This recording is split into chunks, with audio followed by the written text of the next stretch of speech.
and let us know when we're live. And welcome to the not the Max Center Athletics, and welcome to Paramus, New Jersey. We apologize for the technical difficulties. Here we are at the first finals matchup of the Henry Wittenberg Invitational. We have an exciting match between Ori Feinberg of SAR versus Nadav Adler of Kushner.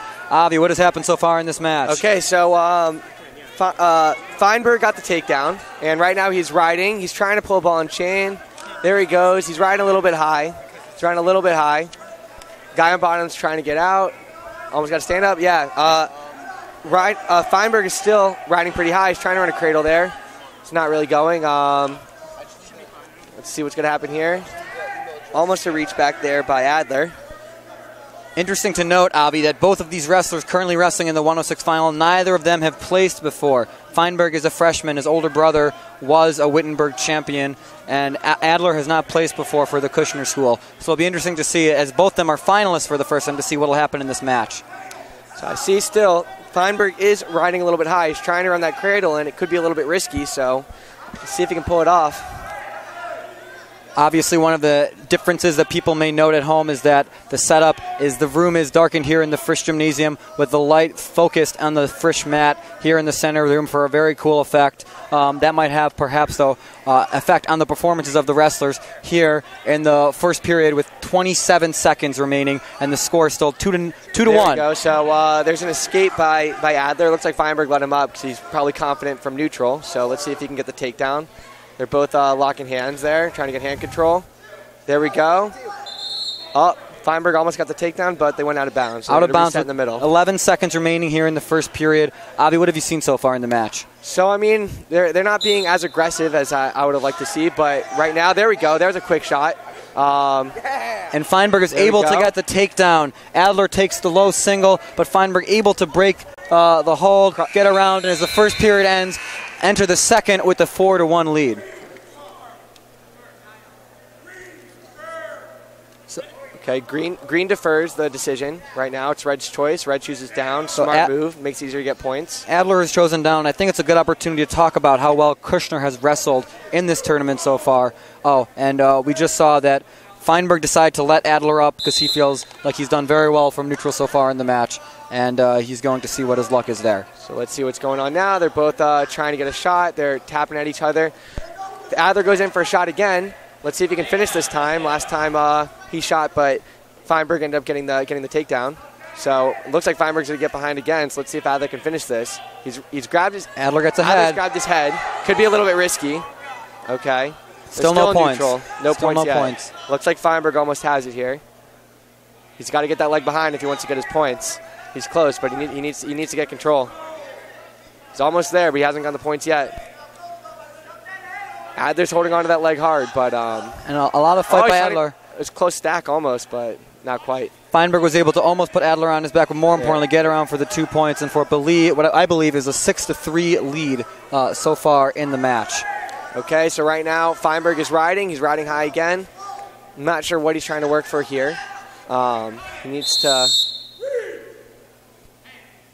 Caution for stalling on Adler there. No, not on Adler, on Feinberg from top. He's going to have to work some more offense in order to not get in trouble. And there we see again, with a minute left in the second, he's going to again take from neutral where he's been able to get 3 takedowns so far. He just let the guy up. He gave him a point because he's very confident. So let's see if we can get this fourth takedown maybe.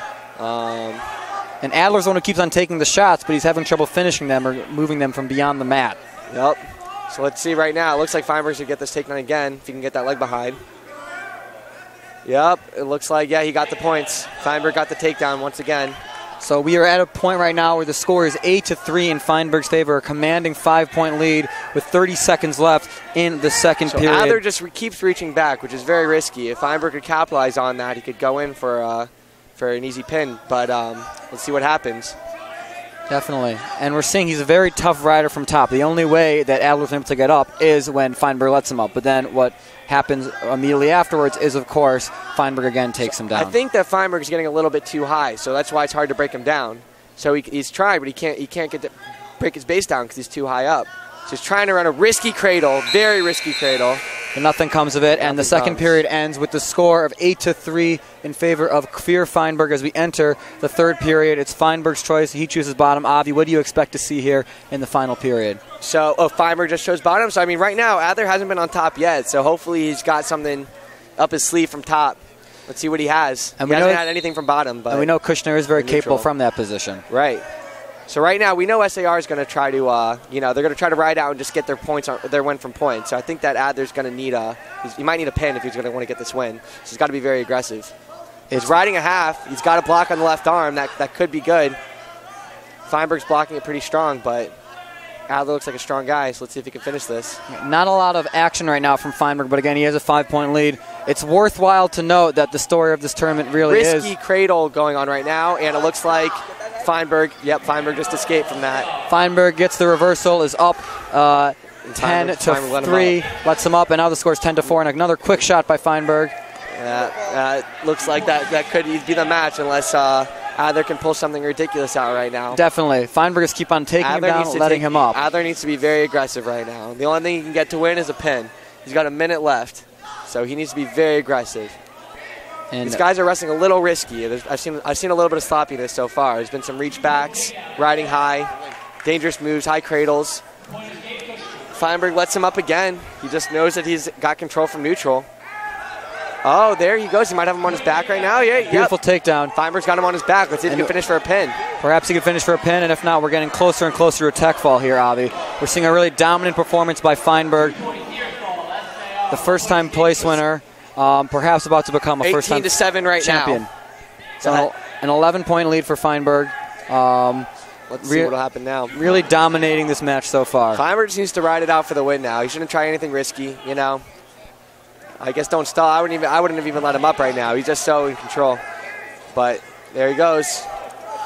It looks like have a throw. It looks like Adler got him on his back. Nope, Feinberg got out. For a moment, the crowd thought that Adler might have something, and again, he keeps on reaching for the head because he is down on so many points, but Feinberg's a good enough wrestler not to be allowing for that to happen. And just like that, we have the final, 22-9. Kfir Feinberg, the junior with the judo background, becomes SAR's first champion of the Henry Wittenberg Invitational. Henry Wittenberg 21. Kfir Feinberg is the first champion. SAR really has been the story of the tournament. Entering the championship round, they held a commanding 74-point lead over the second place team. They're going to walk out with their second straight Wittenberg title and a great start to their day with Feinberg winning the match. So now we have coming up next at 1:13, Sam Frank of Fuchs Mizrahi versus Ben Anatovsky from TABC, Torah Academy of Bergen County. Sam Frank is the lone representative for Fuchs Mizrahi at this tournament, but has had an extremely strong performance following in Joey's championship matches the previous years against the first-time finalist in Anatovsky. We should be in for a treat here, Avi. Yep, let's see what happens. The Frank brothers have been very impressive over the years. So they're just circling around, trying to look for a good shot. They're not tying up. They're just trying to get some room. Trying to go for hand control right now. Okay. Look, Sam Frank just very quickly got behind and got his takedown. Very fast. A great takedown by Sam Frank, an expert from neutral. He actually, because Fuchs Mizrahi no longer has an active wrestling team, he's the lone representative, the lone member of the team. He practices with local Cleveland schools, and because he's able to hold his own with public school kids, it's led to tremendous success, just like his brother Joey here at the Wittenberg tournament. It looks like he was trying to ride a chicken wing there. Nothing came of it yet. Broke the guy down again. Let's see. Okay, Frank's riding on top. He's trying to run a half. Anatovsky's doing a good job being defensive on bottom. He's trying to get on his base and get an escape. Yeah, it's worthwhile to know that Anatovsky is a freshman. He's a really tough kid, as his coaches told me, and he's really good on his feet. But he definitely has a bit of a tough match for his hands right now, with Frank being obviously a returning fourth-place winner and a wrestler with a lot of experience. Okay, so it looks like Frank's trying to run a power half. He's trying to run. He's got in tight, but he didn't break Anatovsky down, so it's not going to work. So he just figured that out. So Anatovsky almost escaped right there. Okay, Frank's trying to run. He's got an arm lock. He's trying to run something here, but again, he needs to break him down first. He wants to get that to work. Okay, so he's got the guy's arm locked behind his back. Got Anatovsky's arm locked behind his back. He's trying to run an interesting move here. I've seen this. This is a very fancy Very fancy half. Let's see if he can finish that. 12 seconds remaining in the period. Very strong arm lock. But no points. No points for Frank. A fancy move, but no points to show for it with 5 seconds left. I remember seeing this at Church Tower. I've never seen it done in a match. He gets him on the back. Frank gets him on his back. He might be pinned. He's pinned. With 1 second remaining in the period. Let's go. The pride of Cleveland overcomes a tough opponent, Nanatovsky, continues the tradition for the 3rd year in a row of Frank is the champion of the Henry Wittenberg tournament at 113. This match was sponsored by Chef Dave's Catering in Cleveland, Ohio. Congratulations to Sam Frank, an excellent win. And we know that it is... it's not so traditional. I want to give a quick shout out to everyone from Cleveland, especially the last 2 years I gave a shout out to my girlfriend, Adi Goldberg. Now she's my wife, Adi Goldberg, Adi Feifel, I guess. And so great to see that they continue to come to Wittenberg and see so much success. In fact, it's almost like annual fodder to see how the Frank brothers compare to other schools. And so right now Sam Frank by himself is beating Yeshiva Derech HaTorah, David Zrinov's DRS High School, and Yeshiva Flatbush on his own. So congratulations to him for a great win as we turn to the 106 trophy ceremony. Again, we want to apologize for our viewers. Hopefully you are listening to this for the technical difficulties that we've had on the YouTube channel. There was much transition this year to catch you up. The Wittenberg Invitational is no longer being hosted at Yeshiva University, but instead the Frisch School was gracious enough to host it in their gym, and all the schools chipped in, the Elmans chipped in, but most of all, Yeshiva Wrestling Association, the YWA, has done a great job running the tournament, transitioning with all this change, and everyone in the gym, regardless of which team they're on, are all equally happy that they finally were able to continue this great tradition and see all the wrestlers come together again, as is the rite of passage. So I saw the Shlomo Warren last year. I saw a semifinals match, and he pinned the kid with a Granby roll, which is a very rare move to be done. And it was amazing to watch. It was in the 3rd period, I think. It was a very close match, and he had a very impressive win. And Oren Kigner also last year looked extremely impressive, looking great this year. So this is going to be a really good match. Yeah, this is Avi. The match we have coming up here at 120 is one of the best of the tournament, in my opinion, for the championship. We have Shlomo Warren, who is a returning champion, won a bit of an upset match against a senior from Toledo High School in the finals last year at 106. He's bumped up a few weights, but as a sophomore, he's done very impressively, and his coaches expect him to again win it the 2nd year in a row as a sophomore. However, he has a very formidable opponent in Oren Kigner, who has been in the finals twice, lost some tough matches. The captain of TABC, the senior captain, who's looking to finally win in the finals, become a Wittenberg Hall of Famer. And you know that it's going to be 2 Titans clashing out there on the mat, and it's going to be war. Yep. Let's see what happens. But that's something to really pay attention to Warren, because it's very rare that guys win first place their first year. So only a handful of wrestlers have ever won all 4 years, the tournament all 4 years. The Simply brothers are, some of the most famous ones for that. The only 2. No one has since then? No one has won other than Ronnie and Ariel Simchi. No one has won. Some have come close. A few years ago, there was a senior from Ida Crown who had won 3 years in a row, but then lost his senior year, Avi Bromberg. But shut down by Swieka. I remember that match. Frisch bumped him. And here we are on the Swieka campus of Frisch. Everything coming full circle. Yeah. But certainly when you win as a freshman, you open some eyes. Warren has a chance. Eyes on this guy. Yeah, let's see what he can do here. And Max Berger also won last year, right? That's true. Max Berger is another finalist. He won as a freshman last year. Both of them have tougher opponents this year, I would say, in the finals. So let's see what they're able to do in this match. Just to also talk to our viewers at home, I want to again say that kind of the score of the match right now, we have SAR with a formidable lead, but there's a lot of parity after that. TABC, Kushner, Frisch, Ida Crown, and MTA are all in contention for 2nd, 3rd, and 4th place with the team scores. MTA in particular is in striking distance of 2nd place with their 6 finalists, unlike the other schools which each either have 2 or 3. So it's going to be interesting to see what happens. But we have another great match coming up here, so let's go right to that. Looks like we're on our way. About to start. Both guys are neutral. They're on their knees. This is an interesting strategy. I never really got it, but it looks pretty cool. It's something that a wrestler like Warren does all the time. He likes getting very low, but we're seeing some early aggression from Kigner, forcing him out of bounds. Okay, they're resetting. Let's see what happens. Okay, they're still both on their knees. It's a defensive position. So it's hard to get a shot when the other guy's on his knees already. Okay, Warren's got it. Warren's got a headlock on right now, but it looks like Kingner's got some control. So Kingner, that was dangerous for Warren to hold on there. So Kingner ended up getting the takedown. And you see the experience of the senior there. Doesn't panic when he's in a throw. Knows exactly what he has to do. Puts Warren on his back. Gets the 2-point takedown. And already with an early statement takedown, trying to show that this finals match is going to be different from him. So that's one thing isn't going to work against Kingner. Some risky moves like going for that type of cement mixer on somebody experienced like Kingner, that's not going to work. So he might have been able to get away with it for some less experienced wrestlers, but he's going to have to be extremely technical if he wants to be Kingner. One thing you have to watch out though for Warren is that he'll put a throw in at any point in the match. You have to be ready for it, and so that's something that Kingner certainly is going to have to be guarded, not only in the first period, but for the second and the end of the third as well. So I'm wondering, it looks like, I know Warren really likes that Granby roll, which is a risky move, especially against someone who knows how to defend it. So I wonder if he's going to keep going for that this match, even though he's wrestling Warren Kingner. So... it's worked for him in the past, but if somebody knows how to stop it, it's very hard to pull off. We'll see. There's 50 seconds remaining here in the first period. A quick stand-up by Warren. Warren, he hasn't got the points yet. He hasn't gotten it yet. And you're seeing, again, he went for the head. Kingner was able to bring him back to the mat, but not before Warren was able to try to get a quick throw, and I think we're going to see that again and again throughout the match. Kingner's being very aggressive on top, but, great defense by Warren. He's not letting him get anything in yet, but let's see what happens. 30 seconds remaining here in the period. I've noticed Kingner's great at wrist riding. At a wrist ride and a half, he's got that move down very well. So he's trying to work that right now, but he can't get that because Warren's on his base. He's going to have to break him down if he wants to get that move to work. Yeah, absolutely. And we're seeing both the experience of both these wrestlers. Even though Warren is only a sophomore, he certainly is no slouch, and Kingner's going to have his hands full the whole match. 15 seconds remaining. Kingner on top. 2-0. Just to recap, Kingner's in the lead. See if anyone can get some points before the end of this period.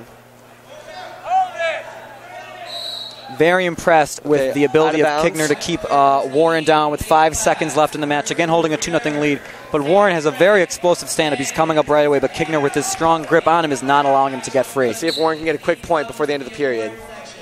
Nice stand-up. Just get that finish. Can you get that finish? Nope.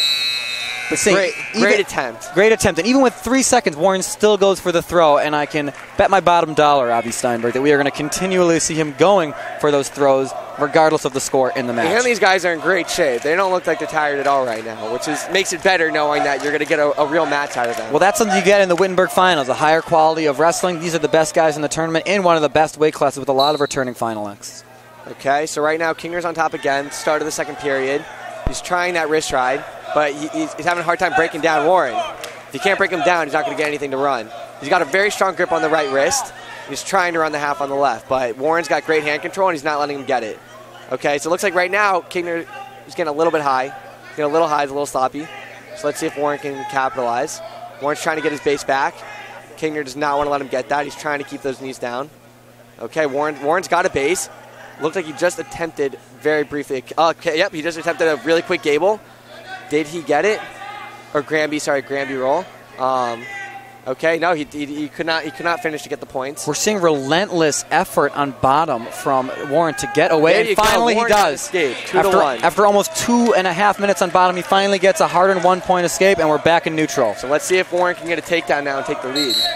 It's always hard in a match when you've been in one position for so long, all of a sudden to transition back to the other. So here we are in neutral. Let's see if Warren maybe has something up his sleeve to throw Kingner off guard. See if he can get this takedown. 1 minute left to go. Okay, risky. There you go. He has got a throw. He's got a headlock on Warren. Warren got a headlock on Kingner. He couldn't keep it though. He couldn't keep him on his back, but he's trying to get it back. It's a risky position right now. I would just take my points if I were Warren. A lot can happen here, and there we see there we go. He got the takedown. A big series of events there. Warren is able to both get 2 near fall points and 2 points for the takedown. Like I told you, Avi, you never know when he's going to put a throw in there. Even if it didn't work in the first period, even if it didn't work the second time in the first period, all of a sudden, out of nowhere, boom, he throws it in right from neutral, and just like that, he has a 3-point lead with 30 seconds left in the second period. I like that he's not being extremely conservative. He's going for the win. He's not just trying to stall it out. And he's not afraid of a senior in the finals either. And just like that, Kingner finds himself in a 3-point hole at the end of the second period here with 20 seconds remaining. Warren's riding on top. He's trying to bring him down. He's got the left arm locked in, pretty tight. Let's see if he can do anything with it. He's throwing in a leg. Oh, it's interesting. That's interesting. Let's see if he can capitalize from that. He's running a parallel ride. He's trying to turn him. He's trying to turn him with that parallel ride. If he can get into the side, that can get him some back points, get a tilt or something. It looks risky because he's high, but if he's good at this ride, he can really... He's unable to get any points as the second period comes to a close. However, it was a huge turn of events. Warren took bottom, was able to get an escape, a takedown, and put Kigner on his back. And now, despite really dominating the first 3 minutes of this match, Kigner finds himself down by 3 in the third as he takes bottom. Okay, so right now, Kigner really needs an escape here or a reversal. If he can get an escape and a takedown, he'll tie the match. Okay, but it doesn't like Warren. Warren's not going to make that easy for him. And again, Warren, just like Kigner, very strong from top. Even though these guys are only 120, they're very powerful, and they can't be undermined in any position, and we might be seeing some back points. So Warren's trying to get a breakdown. He needs to break him down if he wants anything to work. It looks like Kigner's grabbing Warren's head, which is a reach back, which is traditionally very risky. Especially in the finals against a good wrestler like Warren. If I were him, I would focus more on just trying to get some points. He's down by 3. Just try to get 1, try to get 2, and go from there. There's still a lot of time left, a minute and a half left in the third. Let's see if he can get some momentum. Because this is one of you got to think about points the entire match for one of these. Don't necessarily be thinking about the pin. Try to get any point you can. So Orange needs to get out right now if he wants a shot. It's a minute 15 seconds left, minute 10 right now. Warren's still trying. He's trying to run something down. He's having a really hard time breaking down Kigner. Kigner's got a very strong base, but Kigner's got his arm locked, so he can't get out right now. He's got his arm locked, and he's got a leg in as well, which is making it very hard for Kigner to get anything. And Warren's doing a great job of riding around the circle, the edge of the mat. And the ref is calling a stalling warning on Warren for not doing anything. So with 53 seconds left, Kigner finds himself in a bit of trouble, down 3 points. He needs to do something, and something soon. And Warren also needs to do something if he doesn't want to get another stalling call on him. So let's see if he mixes it up. Let's see what he's got. Okay, Warren with the breakdown. Let's see him run something. He's still got that left arm lock, but I want to see him run something. He's trying to run a chicken wing, but it's hard to run if he can't break Kigner down. Kigner's having a lot. Warren's trying to get out. They went out of bounds before Kigner can get the point. Kigner's having a lot of trouble getting exploding from top, and now time is not on his side. He needs to move quicker. He can't wait 10 seconds before getting some points. He has to do something right away, right off the whistle. And Warren's very aware of the score. He just pushed Kigner out of bounds so he couldn't get that escape point. So right now, Warren needs to be wrestling, but he needs to be very cautious right now, not do anything risky. And we're seeing that his strategy has changed from the beginning of the match where he was trying to throw right and left, and now he's just focused on keeping Kigner broken down with a truly demanding grip on his right wrist, and Kigner's having really trouble doing anything with 15 seconds after the match and himself in a world of trouble. Warren's riding a little bit high, but he's got great balance, so he can get away with it. A lot of people can't, but he's very aware of where he is. He's running a half. Warren's running a half. He's got the left arm locked. That could lead to something. Kigner doesn't want to give it to him. He's fighting hard. It doesn't matter in any event. A great fought match. Incredible sportsmanship at the end there. Despite the early takedown by Kigner, Warren is able to come back with a big throw in the second period and come out on top with a 5-2 win. The sophomore, after winning as a freshman, wins as a sophomore. Tough to see Kigner lose in the finals again, but really an incredible career. Simply Brothers better look out for this guy. He might take the title. And yes, also worthwhile to note that he is a member of the Maimonides MCATS wrestling program. Maimonides is a school that only began wrestling a few years ago, and they're only finalist ever the past 2 years. Obviously, they're only champion now. They're 2-0 in the finals, which is quite an impressive feat. And really, it's great to see a new program like theirs making strides. And who knows, they can make even more waves going forward. It's hard to believe SAR is winning by so many points, but don't forget, Avi, they only started wrestling a few years ago. So maybe keep an eye out on Maimonides. There's a lot of victories here. It's not just about getting first place. This is a very great accomplishment right now for Maimonides. And just think about it. I don't want to jump the gun too much, but let's just say he did win 4 years in a row. That would be extremely impressive for Maimonides, who just has a team for a few years, and having a guy get up there and accomplish something that hardly anyone else has. So absolutely. So just to catch up our viewers at home as more of you join in, we apologize for the earlier technical difficulties on YouTube. We hope you're listening. SAR is winning by a wide margin. However, there's a lot of exciting matches coming up here in the finals. TABC, Kushner, Frisch, Eiderkrown, MTA are all in contention for second, third, and fourth. MTA in particular has done very well with 6 finalists, one of them being Akiva Axel, a previous fourth-place winner who's now wrestling Max Berger for the 126 championship. Max Berger is extremely impressive from neutral. He's got such a quick shot. Like the other match I saw him wrestling, he would take the guys down so fast. So let's just see. He's being smart. He doesn't want to be risky here, so he's waiting for a good opportunity. And Max is the younger brother of Jeremy Berger, who we're going to talk about more later in this broadcast. But just like Shlomo Warren, won as a freshman last year at 120, and now has a chance to repeat as a sophomore, 126. Okay, there we go. So it looks like Berger's going in for the shot. Okay. Axel's fighting very hard, but Berger gets the takedown in the end. Very fast. Very impressive from neutral. And you're seeing the speed of Berger there. He's able to not only get a shot in, he knows exactly where he is, able to turn the corner as soon as he has an opening. And just like that, with the minute 23 left in the match, Berger has a 2-0 lead on Axel. Very smart wrestler from neutral. Honestly, one of the most impressive I've seen in this tournament so far. Okay, so it looks like Berger's trying to break down Axel. Axel's got a very strong base. He's got a leg lock, though. Berger's got a leg lock. It looks like Axel has gotten out, but he hasn't gotten a point yet. Axel needs to get his escape. He's almost out, but Berger still has a leg, so he hasn't gotten any points. Yeah. Okay, I don't know if Berger's trying to go for a tilt here or something. He almost got Axel to his back. Okay, now they're back in neutral. Axel got his escape. Let's see if he can get a takedown against Berger. With 47 seconds remaining, we're probably going to see some more scoring here in the second period. I think that Axel needs to be the one to shoot if he wants to get a shot, if he wants to get a takedown here, because Berger's just got an incredibly fast shot. So if he waits, there he waited. Berger got a shot. Great sprawl by Axel. Sprawling hard, but Berger was pushing it hard. They go out of bounds. Yeah, with 30 seconds remaining here in the second in the first period, we're seeing that two wrestlers are pretty evenly matched. Berger obviously with the upper hand a little bit, but definitely I think we're in for a good match as we progress here. Okay, there. Axel goes in for the shot this time. Great sprawl by Berger. Berger's got a hook. He wanted to run the cement mixer, but I think that Axel's stronger than Berger, so Berger needs to be tactical here and not try to outmuscle, which is what he's doing right now. Not the best shot by Axel. He took it without setting up, very far away, and thus far Berger has been able to score, but Axel's keep on coming. And no points yet on this takedown. They're still fighting for it. There we go. Axel got the takedown in the end. The late 2-point takedown by Axel, that's huge.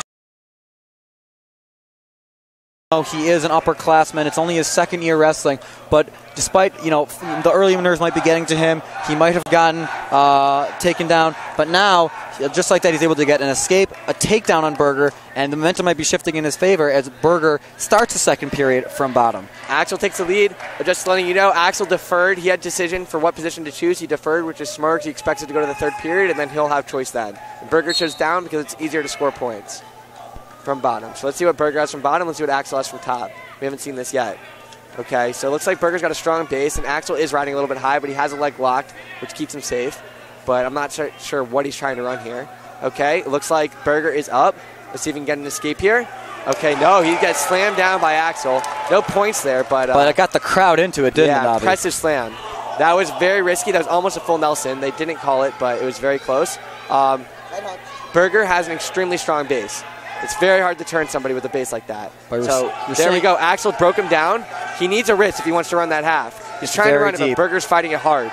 Berger's fighting it hard. Potentially dangerous. A full Nelson. Axel made a slight mistake there.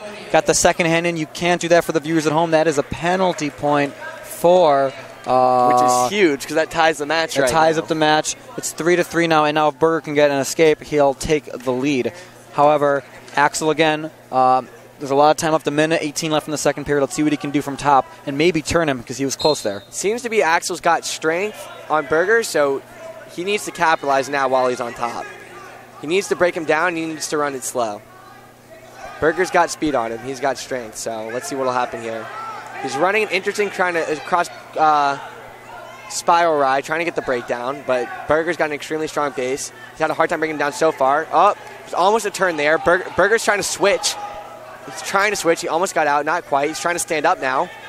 If Berger could grab his head, I think he'd be able to get out, but let's see what he does. Great riding by Axel, able to keep Berger down to the mat, and Berger's having a lot of trouble getting any type of offense. And again, this is no slouch of a wrestler. Right. Very impressive from bottom. He's usually able to score very quickly. Axel's running a half right now. If he can sink this in, he needs to take it slow and sink it in. He almost has a pin. He's pinned. I think he's pinned. There you go. And there you go. An upset. An upset, and the MTA coaches go wild. Max Berger, very upsetting. Axel was down Axel was down for a significant portion of that match, but he was able to really overcome the early nerves, the early cobwebs, and have a big upset against Max Berger, the defending champion. I'm sure we'll see more of him the next 2 years at Wittenberg, but after winning as a freshman, falls to the senior Keith Axel. Only his second year wrestling. Very impressive. Avi, right about now, I think that we're going to... Oh, and there's the celebratory motion by Axel. So I think that right now we're going to do... we're going to thank Avi Steinberg for helping us out in the booth. We're going to switch him with Amichai Levy, the former and now, again, current play-by-play broadcaster. And we are going to proceed into the 132 finals. I think we'll hear more from Avi later. He's done a great job broadcasting so far. However, Amichai has been a huge part of the broadcast in its previous iterations at Yeshiva University, and it's good to have you back in the booth. Adir, it is such a pleasure to be sitting here with you right now. I'm so glad that we're at the tournament and doing this again like we love doing. And absolutely, and like I mentioned Avi before, when I heard the unfortunate news that the tournament was not going to be happening at Yeshiva University this year, I thought that perhaps the broadcast would not again occur. But here we are again in Paramus, New Jersey, for an exciting 132-pound matchup between Jonathan Weiner and Ofri Ben David. And I apologize for my voice. It's been a little bit of a wild weekend of wrestling, and I may have gotten overexcited at moments, as I've been known to do in the sport of wrestling. All right, wow, right at the bat we got shot by Ofri Ben David and good sprawl and good hips by Jonathan Weiner. Now let me just say, Jonathan Weiner is known for his defense. He might have the best defense in the Yeshiva Wrestling Association. As I say that, though, Ofri Ben David is wrestling tough on that ankle, sucking that in. If he might pop his hips over towards the right side and cover the hips of Weiner, he could have his 2 points. So this is really an impressive showing by Ofri Ben David, where Weiner is now cranking on that neck and the far arm, trying to keep his hips up parallel with the mat, and so far he's doing a good job defending. Still no points, though. That head is stuffed, and when that head is stuffed like that in the mat, it's usually a good sign for Jonathan Weiner. Returning finalist. Okay, wow, never mind. Ofri Ben David with the leg, able to finish in that scramble position. Ofri Ben David with the early takedown. That's huge. The senior captain of Ida Crown, a 50-match winner, incredibly strong, one of their lead wrestlers, but he's got a tough match here against Weiner, but a big early statement takedown. Wow, looking roll through tilt, didn't quite get it. Not enough exposure time for the count, and now we see Ofri working those arm bars. Let's see if he can run it. He might try to sink that in a little deeper, run towards the head. Lots of things you could do with that arm. Right now, Weiner seems content, just chilling out on bottom, looking to build his base. There are 34 seconds left in the period, so plenty of time to make something happen with the wrestling here on the edge and to go out of bounds. Just for our viewers at home, those who watched last year, you'll probably remember Jonathan Weiner as someone who was a returning finalist. He actually lost a triple overtime match to Joey Frank, which was one of the most exciting matches of the tournament. Looking to get revenge here, looking to go out on top as SAR's captain. We have a quick caution, but both these wrestlers are tough. This is one of the matches I was looking forward to when I saw this bracket from the start, and we'll see. Early nerves looks like for both these wrestlers. This match means a lot to them as seniors. We'll see who can come out on top. Yeah, for sure. All right, we got a nice quick sit out by Weiner to his legs, looking to turn in. Ofri Ben David throws in a boot, really? Oh, never mind. All right, Ofri, we got Weiner broken down. And Ofri Ben David is very strong. He's hard to scorn from every position. He's very tight waist. He's throwing in the boot. He likes the boot. He likes the boot. He likes using his physical strength to overpower his opponents, and that's what you see in the type of positions he puts them in, especially from top as we close the first period. Ooh. Almost about to get back points. Almost for Ofri Ben David about to get put a reversal, but definitely the kind of results he was looking for going into this match with a 2-0 lead, and the choice going to Ben David, and he is going to defer to Weiner, who is going to try to see if he can have better luck from bottom than he did in the first period. Yeah, I mean, he ran out of time in the last period, but he definitely had Ofri in a lot of danger as Ofri threw in the legs, and he was able to scoot his hips out and turn in. So again, we got this nice, caught the arm, throws it over the top. Ofri got high. Now this is Weiner's position. If he pops his head up, he's running near side cradle. Never mind, but a seatbelt position here. And Ben David has to be careful. He can't get caught. But we're seeing a one-point escape. That could have been a lot worse for Ben David. He avoided getting put in his back, avoided even a reversal. So now the score is 2-1 with 1:36 seconds left here in the second period. All right, that's right. Let's see what happens as both these wrestlers try to open it up a little bit. They've already had a period to fill each other out, get a sense of what each one is looking for. And Ronnie Simply, the coach of SAR, said, "Look, keep a lookout for the tie-ups." Very methodical from Weiner in neutral. He's He really is known for his ability to get takedowns. He's not necessarily like so many other SAR wrestlers in that regard. So we'll see what he can do from this position as we have a minute and 10 seconds remaining here in the second period. Ben David still holding a 2-1 lead. Exactly right. Wiener doesn't like that far out, fast, up-down style that you see, for example, from the Burgers, but he's like this in-tight, close wrestling style. He's got that underhook, inside trip, unbelievable! That's what I'm talking about! What a beautiful inside trip! I'm being told that I'm yelling too loud into the microphone. I'm going to try to avoid that. But, a very great trip there from Wiener, and now with 44 seconds left in the period, he is holding a 3-2 lead. Again, Ben David not going onto his back, which is smart, but now, well, before he was in the lead, now he's down by 1, and he's got his work cut out for him with 30 seconds left in the second period. Wiener's dangerous from this position with that arm elevated, but here he goes. He's going to try to sink back the hips, and Ofri sits out, gets the escape. But just as we were saying before, this is the beauty of the sport and the variety of the different styles, and Wiener's style is a tight, in-close style, underhooks, working the head, working the wrists, working the types. There you go, looking for that single leg, not quite there. Good hips from Ofri. And I got to say, I'm very impressed with both these guys so far. Such tactically smart wrestlers, really, really outstanding from all positions. The strength in particular for 132 is both notable, and as we have a little bit of blood time here, both wrestlers are catching their breath. What do you think the coaches are telling them? I mean, for both these guys, got to keep doing what they're doing. You know, they're both looking strong. They're both looking tough. And yeah, I think Wieners needs to feel confident in those positions. He's got to keep working that underhook, keep working his ties, and start opening up a little bit. I feel like that first period might have been a little bit tight, just wrestling defensive. But obviously, he's got a huge arsenal of offensive attacks. So it's just a matter of getting to them, opening them up, feeling loose, feeling comfortable in the spotlight, as we are right now. Yeah, and it's worthwhile to note that both these wrestlers are former Wittenberg place winners. Ofri came in third last year. Wiener has come in fifth, third, and second, looking to top it off with the only one that's left first place. And as we are set to go with 11 seconds left in the second period, we'll see if anything could happen here. Again, Wiener to the tie, looking high crotch. He's running towards the edge. Trying to do crackback position. He gets it, trying to hop over the hips. He got it. 2-point takedown. Beautiful. Beautiful off the whistle in time as seconds ran out in the period. Gorgeous. Yeah, a little bit of a scrappiness there at the end of the match. It's now 5-3. Wiener gets a very important takedown at the end of the second period. So now with Ben David, you confused me. Ben David from bottom at the beginning of the third, down by 2. We'll see what he can do. All right, looking maybe sit it, switch position, crab ride maybe, sitting his hips out. He's got to free his wrist and build his base here. Yeah. But Wiener riding tough. Ben David is one of the best bottom wrestlers in the tournament, so I'd be surprised if he's able to stand bottom for so long. We'll see what Wiener can do. But certainly he's going to need some points quickly in order to turn this match around with 1:36 remaining in the third period and him down by 2. Exactly. All right, Ben David up to his feet. He gets away. Beautiful stand-up. Just like that. It's a 1-point match, a minute and a half left. Amichai, this is what we live for. Exactly. All right. Let's see what we can do. I think Ben David probably wants to keep a distance. Here he goes.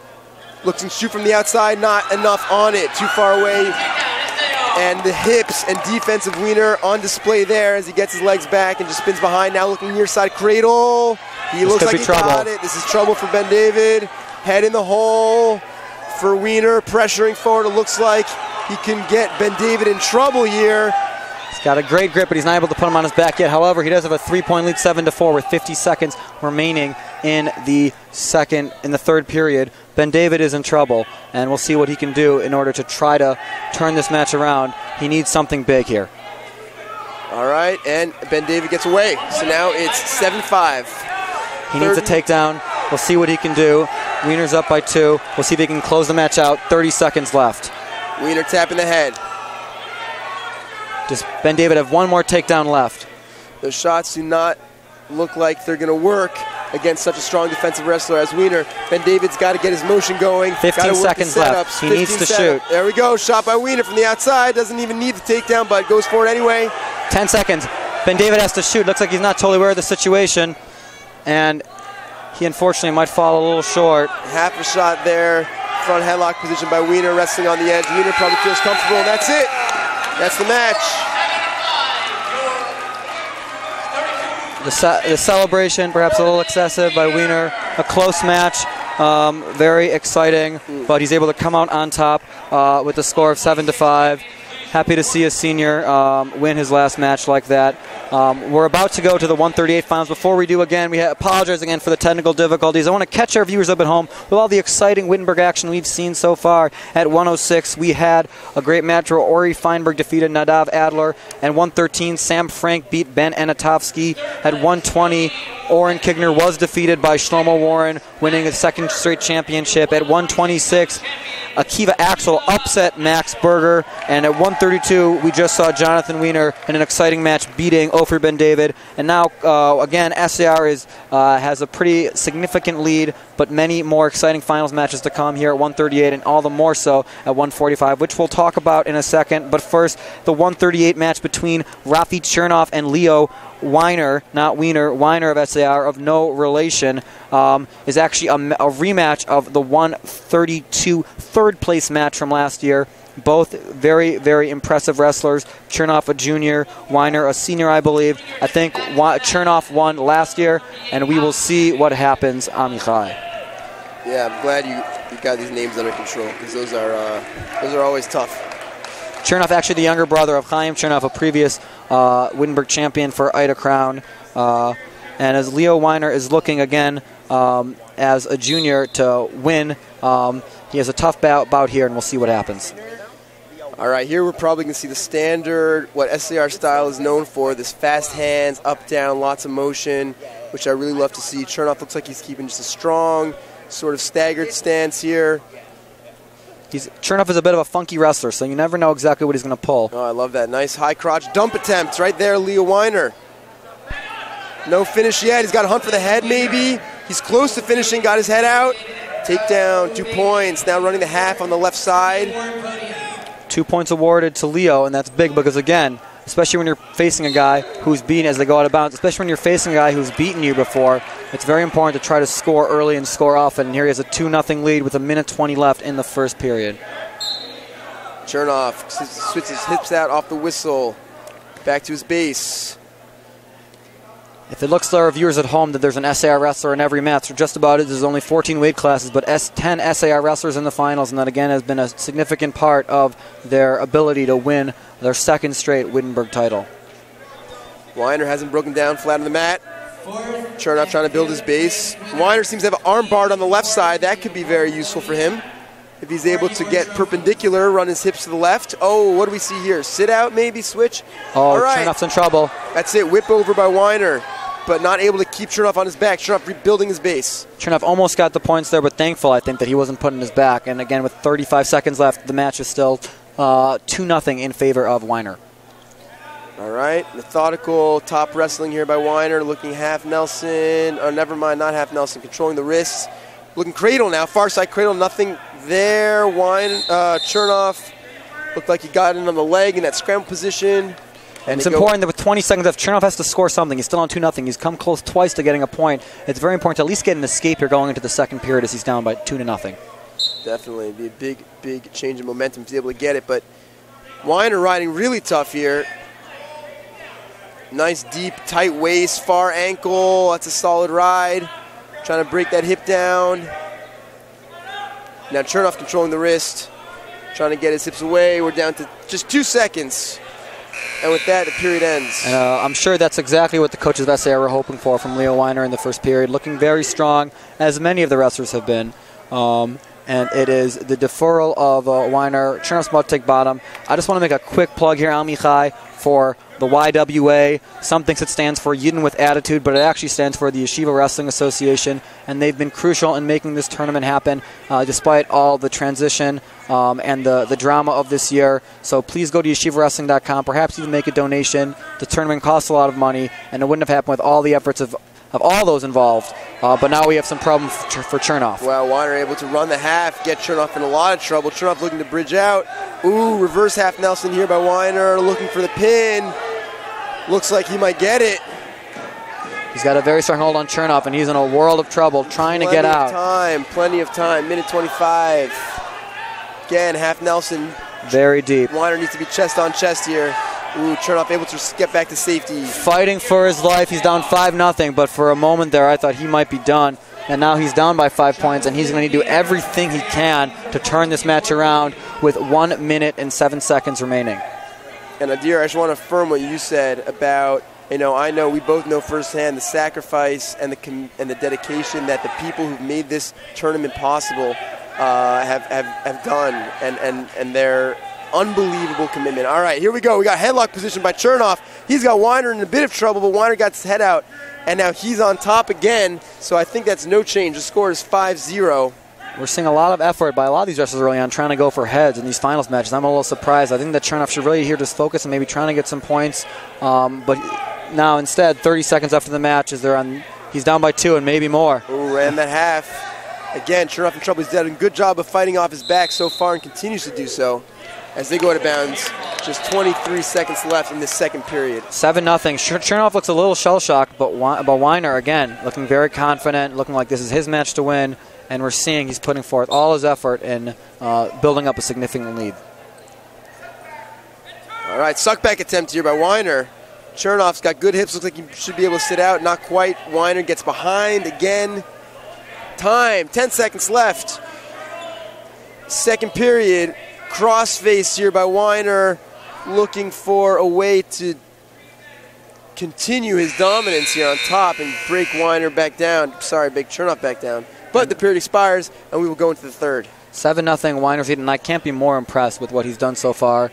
He's really been dominant from top, dominant from neutral, and so we're gonna see what he's like on bottom. We're gonna see him from bottom for the first time this match. But a very impressive performance so far. Let's see if he can close it out and win the Wittenberg title. Absolutely. So here we go. Let's see if Chernoff can turn the tides here on top. It's his first opportunity. He's going to try to... He's a little bit high, cross-facing hard. Looks like a serious cross-face. Throw in the leg. Nice. Okay. And now we got Weiner up in a quad pop position. He might be looking kamikaze. Chernoff's a bit high. Weiner's got to sort of shake him over the top if he can, swim his arms, maybe grab a limb or an arm or a head. I think he's doing that. And I think Weiner should be safe here. Chernoff is in a lot of danger because he is just a little bit too high. His hips elevated, and he should be able to pop out, and he's super close. Nothing yet. Very interesting scramble here. Weiner gets his hips out. Yep. That's another 2 points. 9-0. Minute 10 left. Chernoff was never in control in that position. He was always high, and Weiner finally able to swim through, do the reversal, and now he finds himself with a 9-point lead with a minute left in the match. Obviously, there still is a lot of time left, and we'll see what Chernoff can do, but I think maybe it's worthwhile, given the gravity of the upcoming match. Perhaps we preview it for a moment. We have coming up at 1:45, Naftali Horowitz versus Jeremy Berger, the defending most outstanding wrestler. Naftali Horowitz going against Jeremy Berger, the two-time defending Wittenberg titleist. And now here we have Chernoff on his back. We have Weiner letting him up. 9-1 with 30 seconds left in the match. We'll see if Chernoff can get a throw. But again, we just want to remind our viewers, probably the match of the tournament is coming up next. All eyes are glued on the center mat, and you're in for a treat. Yeah, so again, a lot of action still in this match. Weiner in on a leg. Looks like he's getting another takedown. We got 10 seconds left.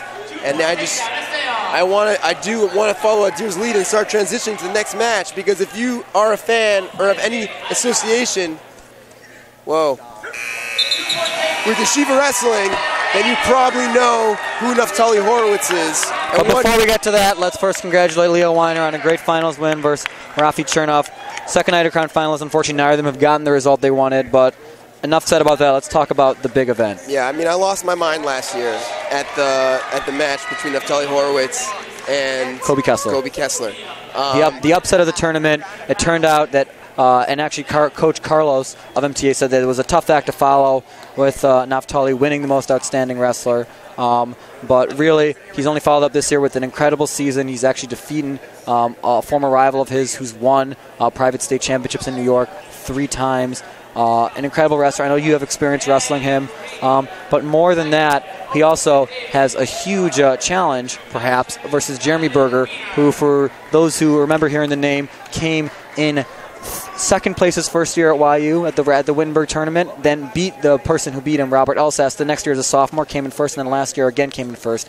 So he's already been to the finals 3 times. He's won twice, and he actually made a very brave decision to bump up a weight class. Tell us more about that, Amichai. Yeah, listen, Naftali Horowitz is really the pound-for-pound wrestler of this tournament, known to be the best wrestler. Last year, he beat the most outstanding wrestler to become the most outstanding wrestler. When I showed up at this tournament on Friday, and I looked at the brackets, and I saw Jeremy Berger was at 145, I immediately understood what was going on.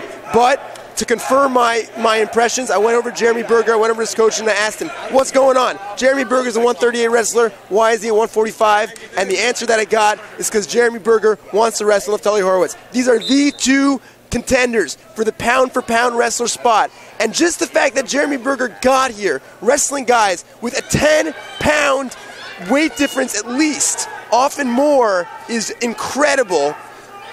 Clearly undersized, able to get to the finals, to do it, to take on the pound-for-pound wrestler of the tournament. And we see an amazing, beautiful shot off the whistle. Naftali Horowitz takes him down.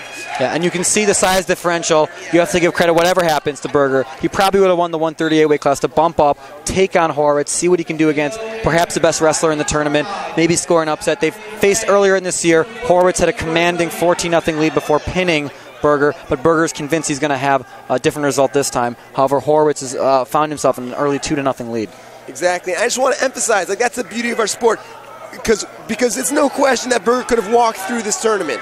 There's no question about that. He's done it. He's done it 3 times. But that's not what he came here to do. He came here to wrestle the best because he wants to be the best. And that's incredibly commendable and incredibly exciting. However, he's finding himself in a bit of trouble early on. 1:08 left here in the first period. And he's already down 4-0. An early takedown by Horowitz on the edge of the mat and also back points on the edge of the mat. And Horowitz is finding himself with a good lead. Yeah, it goes without saying that Horowitz is a monster in all positions. And he's wrestling to win this tournament. And he's training not only to win the tournament, but to win state-level public tournaments. And he's really on a plane of his own when it comes to wrestling. Really solid in all positions. We see now his top riding abilities with that arm barred. He also loves to throw in legs. Was able to work with Berger a little bit on legs this season and this weekend. Really just this weekend. But in preparation for this match. Another 2 points for Horowitz here. He's opened up a 6-0 lead with 30 seconds left in the first period. And you can tell Berger is a bit undersized. Naftali probably cut some weight. Obviously, Berger bumped up, but he's able to get an escape. Gets the escape, so here we go. This could be interesting. Now, Berger is good for that low singles. Whoa, beautiful takedown defense. He saw that sprawl. He saw that shot coming. And you can tell, despite the score, he's not scared. He's going to wrestle until the last second of this match, is all the SAR wrestlers do, and we'll see what can happen here. Yeah, and no matter what the score is, this is an incredibly exciting match. Wow! Unbelievable. I'm sorry for screaming to the microphone. What a shot. Oh, my God, and great defense from Naftali Horowitz. This is exciting. It looked like Berger had great penetration on that low single, but even with perhaps one of his best shots, Horowitz is able to defend it somewhat easily, get around. He enters the second period with an 8-1 lead, and I'll be honest, Amichai, I think so far we've seen who looks like the better wrestler in this match. Yeah, I mean, it looks like, again, it goes without saying that Berger's a major underdog.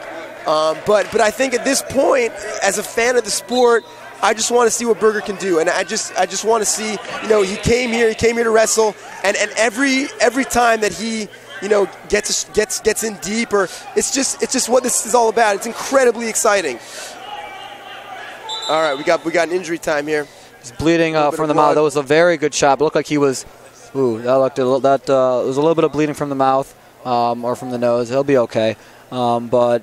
Yeah, we're definitely seeing a bit of a size disparity, I think, with the wrestling actually between Berger and Horowitz. Horowitz is noticeably bigger. I think the SAR coaches actually mentioned to me they were a little surprised when they saw him at 145, but Berger had no second thoughts about still wrestling in that position, and that Horowitz also was excited about the opportunity to take on and hopefully beat a 2-time defending champion. What do you seem to find the match that stuck out to you, Amichai? I mean, I just love the fact that Berger is letting it fly, all right? And he's not being intimidated. A lot of wrestlers, even in even matches, have a problem of dealing with the intimidation factor, with the fact that it is scary to open up and to let loose and to let things fly, especially in front of an audience like this. But Berger, in a match where he is clearly a major underdog, is showing no fear. A tremendous amount of courage, and I'm going to reiterate it, so much respect for his coaches and for him for what he's done to make it to the finals undersized and to wrestle, to show up like he really wants to wrestle. So yeah, I mean,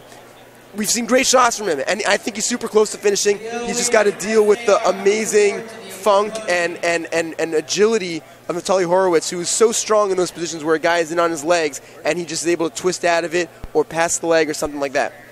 Yeah, as we continue to have a little bit of injury time here, I want to again make note of a few things. Number one, our gratitude to the Frisch School for allowing the Yeshiva Wrestling Association to use their facilities.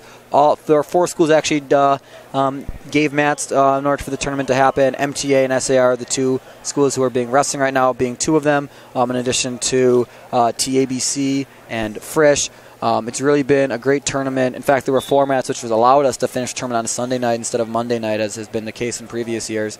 And again, the gratitude goes out to them and to the entire YWA, particularly Neil Ellman for all he has done to ensure this tournament would happen again this year, something which was not a given, but which everyone here is, again, very grateful for. And we recommend for all our viewers at home to go to yeshivawrestling.com, perhaps make a donation, so that the tournament continue to make a positive impact on so many young yeshiva wrestlers in the years to come. Yeah, Neil Ellman is really a personal mentor for me. He's been my coach, and for hundreds and hundreds of other wrestlers and people. The fact that he's no longer the coach of the YU wrestling team is something that is deeply saddening to me, but he is incredibly active and involved in the Yeshiva Wrestling Association, and he does a tremendous amount of work for the high school programs, and this is an example of that. This is the example of that. This is a demonstration of his incredible commitment, dedication, and love for the sport, his passion, and for the people that are wrestling in it. And it was so nice to hear the crowd give him a truly touching round of applause at the beginning of the final ceremony, which our viewers were not at home were not able to see, but everyone who was here will remember it for quite some time. But let's go back to talking about this match. Tell me a little more about Naftali Horowitz and his dominance the last 2 years and what you've seen from him so far in this match and this tournament. Thankfully, we're so grateful Naftali was able to come by the Westchester Hebrew High School Wrestling Room to wrestle with my guys that I coach and to wrestle with me, and it's always a really fun for me to wrestle with Naftali. And he's like such a talent.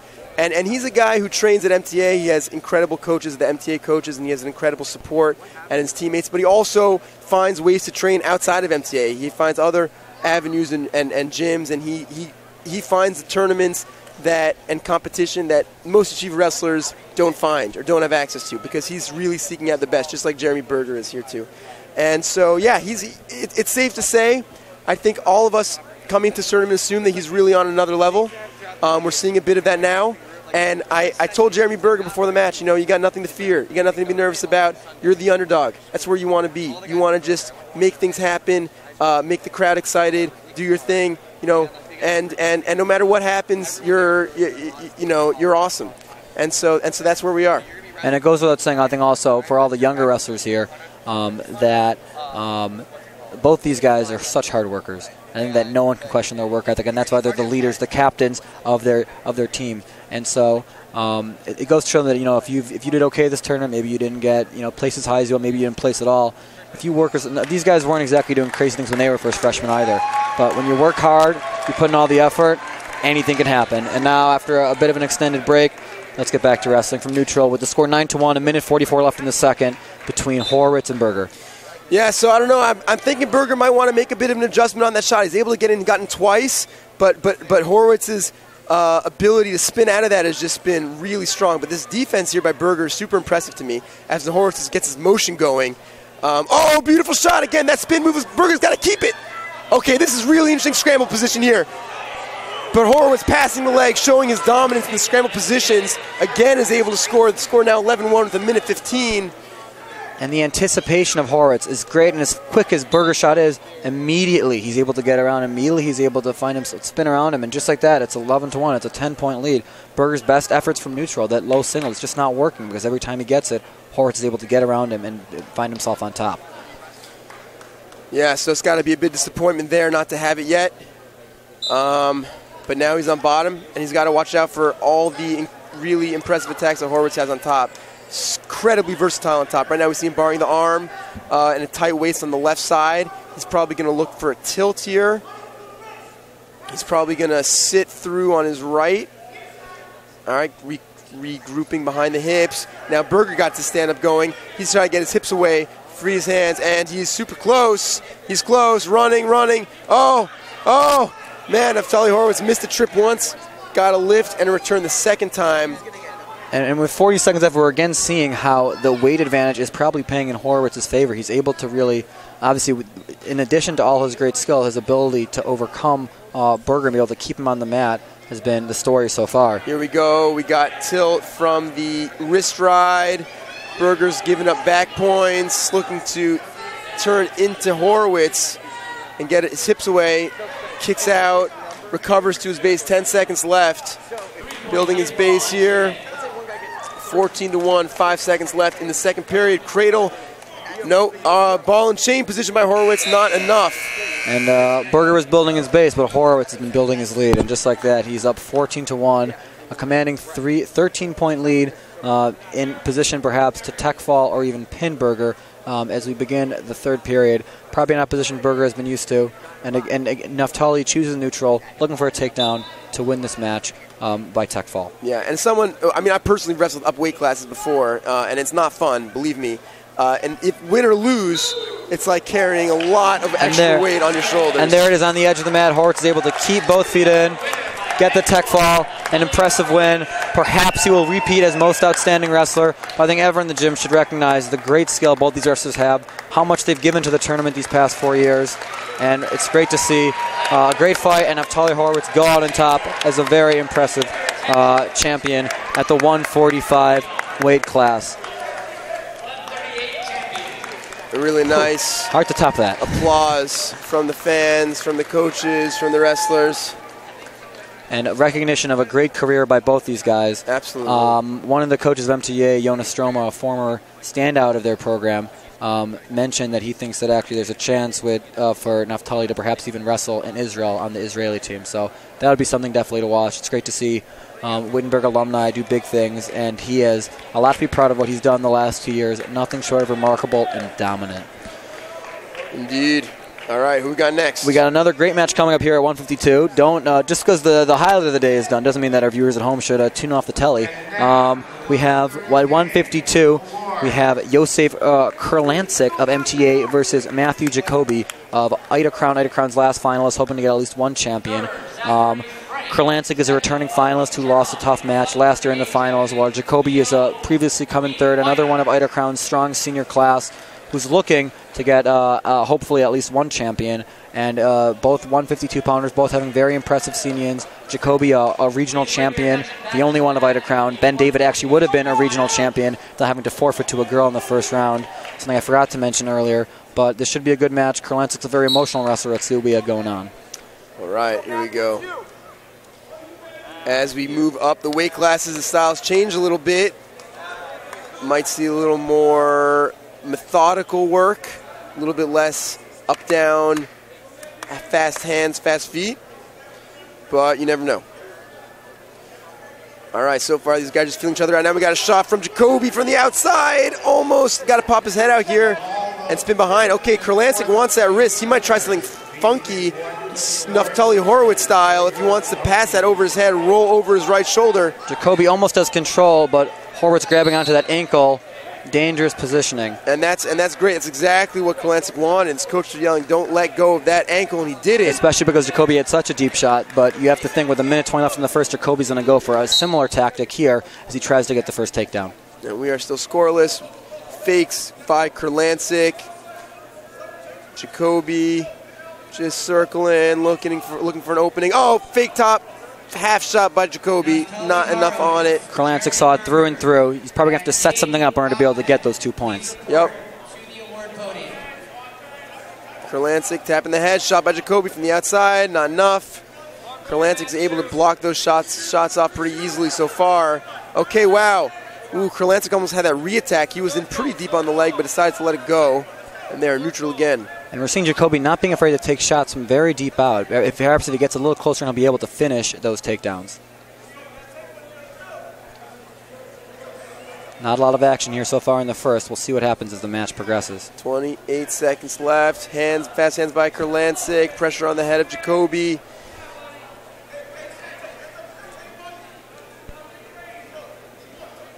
Both these wrestlers are being a little cautious here in the early going. Oh, Kurlancik getting his motion going. Takes somewhat of a pretty deep shot. Jacoby able to sprawl out. Re-attack by Jacoby. Kurlancik now sprawling out.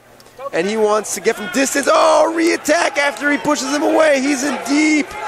And this is a tough position to finish, though. Not enough time. Wow. So a great shot there at the end, a great reshot, a re-attack, I guess as you like to call it, by Kurlancic, but not enough time left in the period. And now here's we go to the second. It's Jacoby's choice. He's going to take bottom. Again, only lost 2 matches all year. Probably Ida Crown's best wrestler on the team, but again, he has a tough opponent and a returning finalist in Kurlancic, one of the 2 Kurlancic brothers we'll see today, 2 of the Kurlancic triplets, the only 2 that wrestle are here in the finals. We'll see if either of them will be able to win Wittenberg. Jacoby looking to scoot his hips out and turn in. Kurlancic riding tough, prying hard on the right side.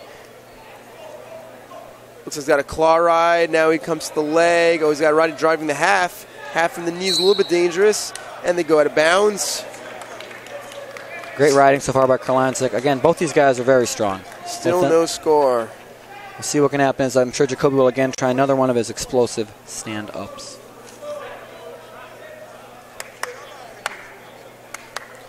Jacoby's set from bottom, waits for the whistle of the referee.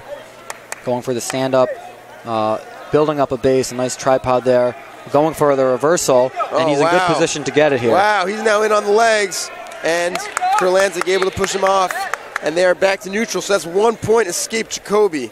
1-0 lead in Jacoby's favor, looking to cap off his 20-win season with a 21st win that will be his first Wittenberg crown. All right, Kurlancic pressuring on the head, trying to find another opening.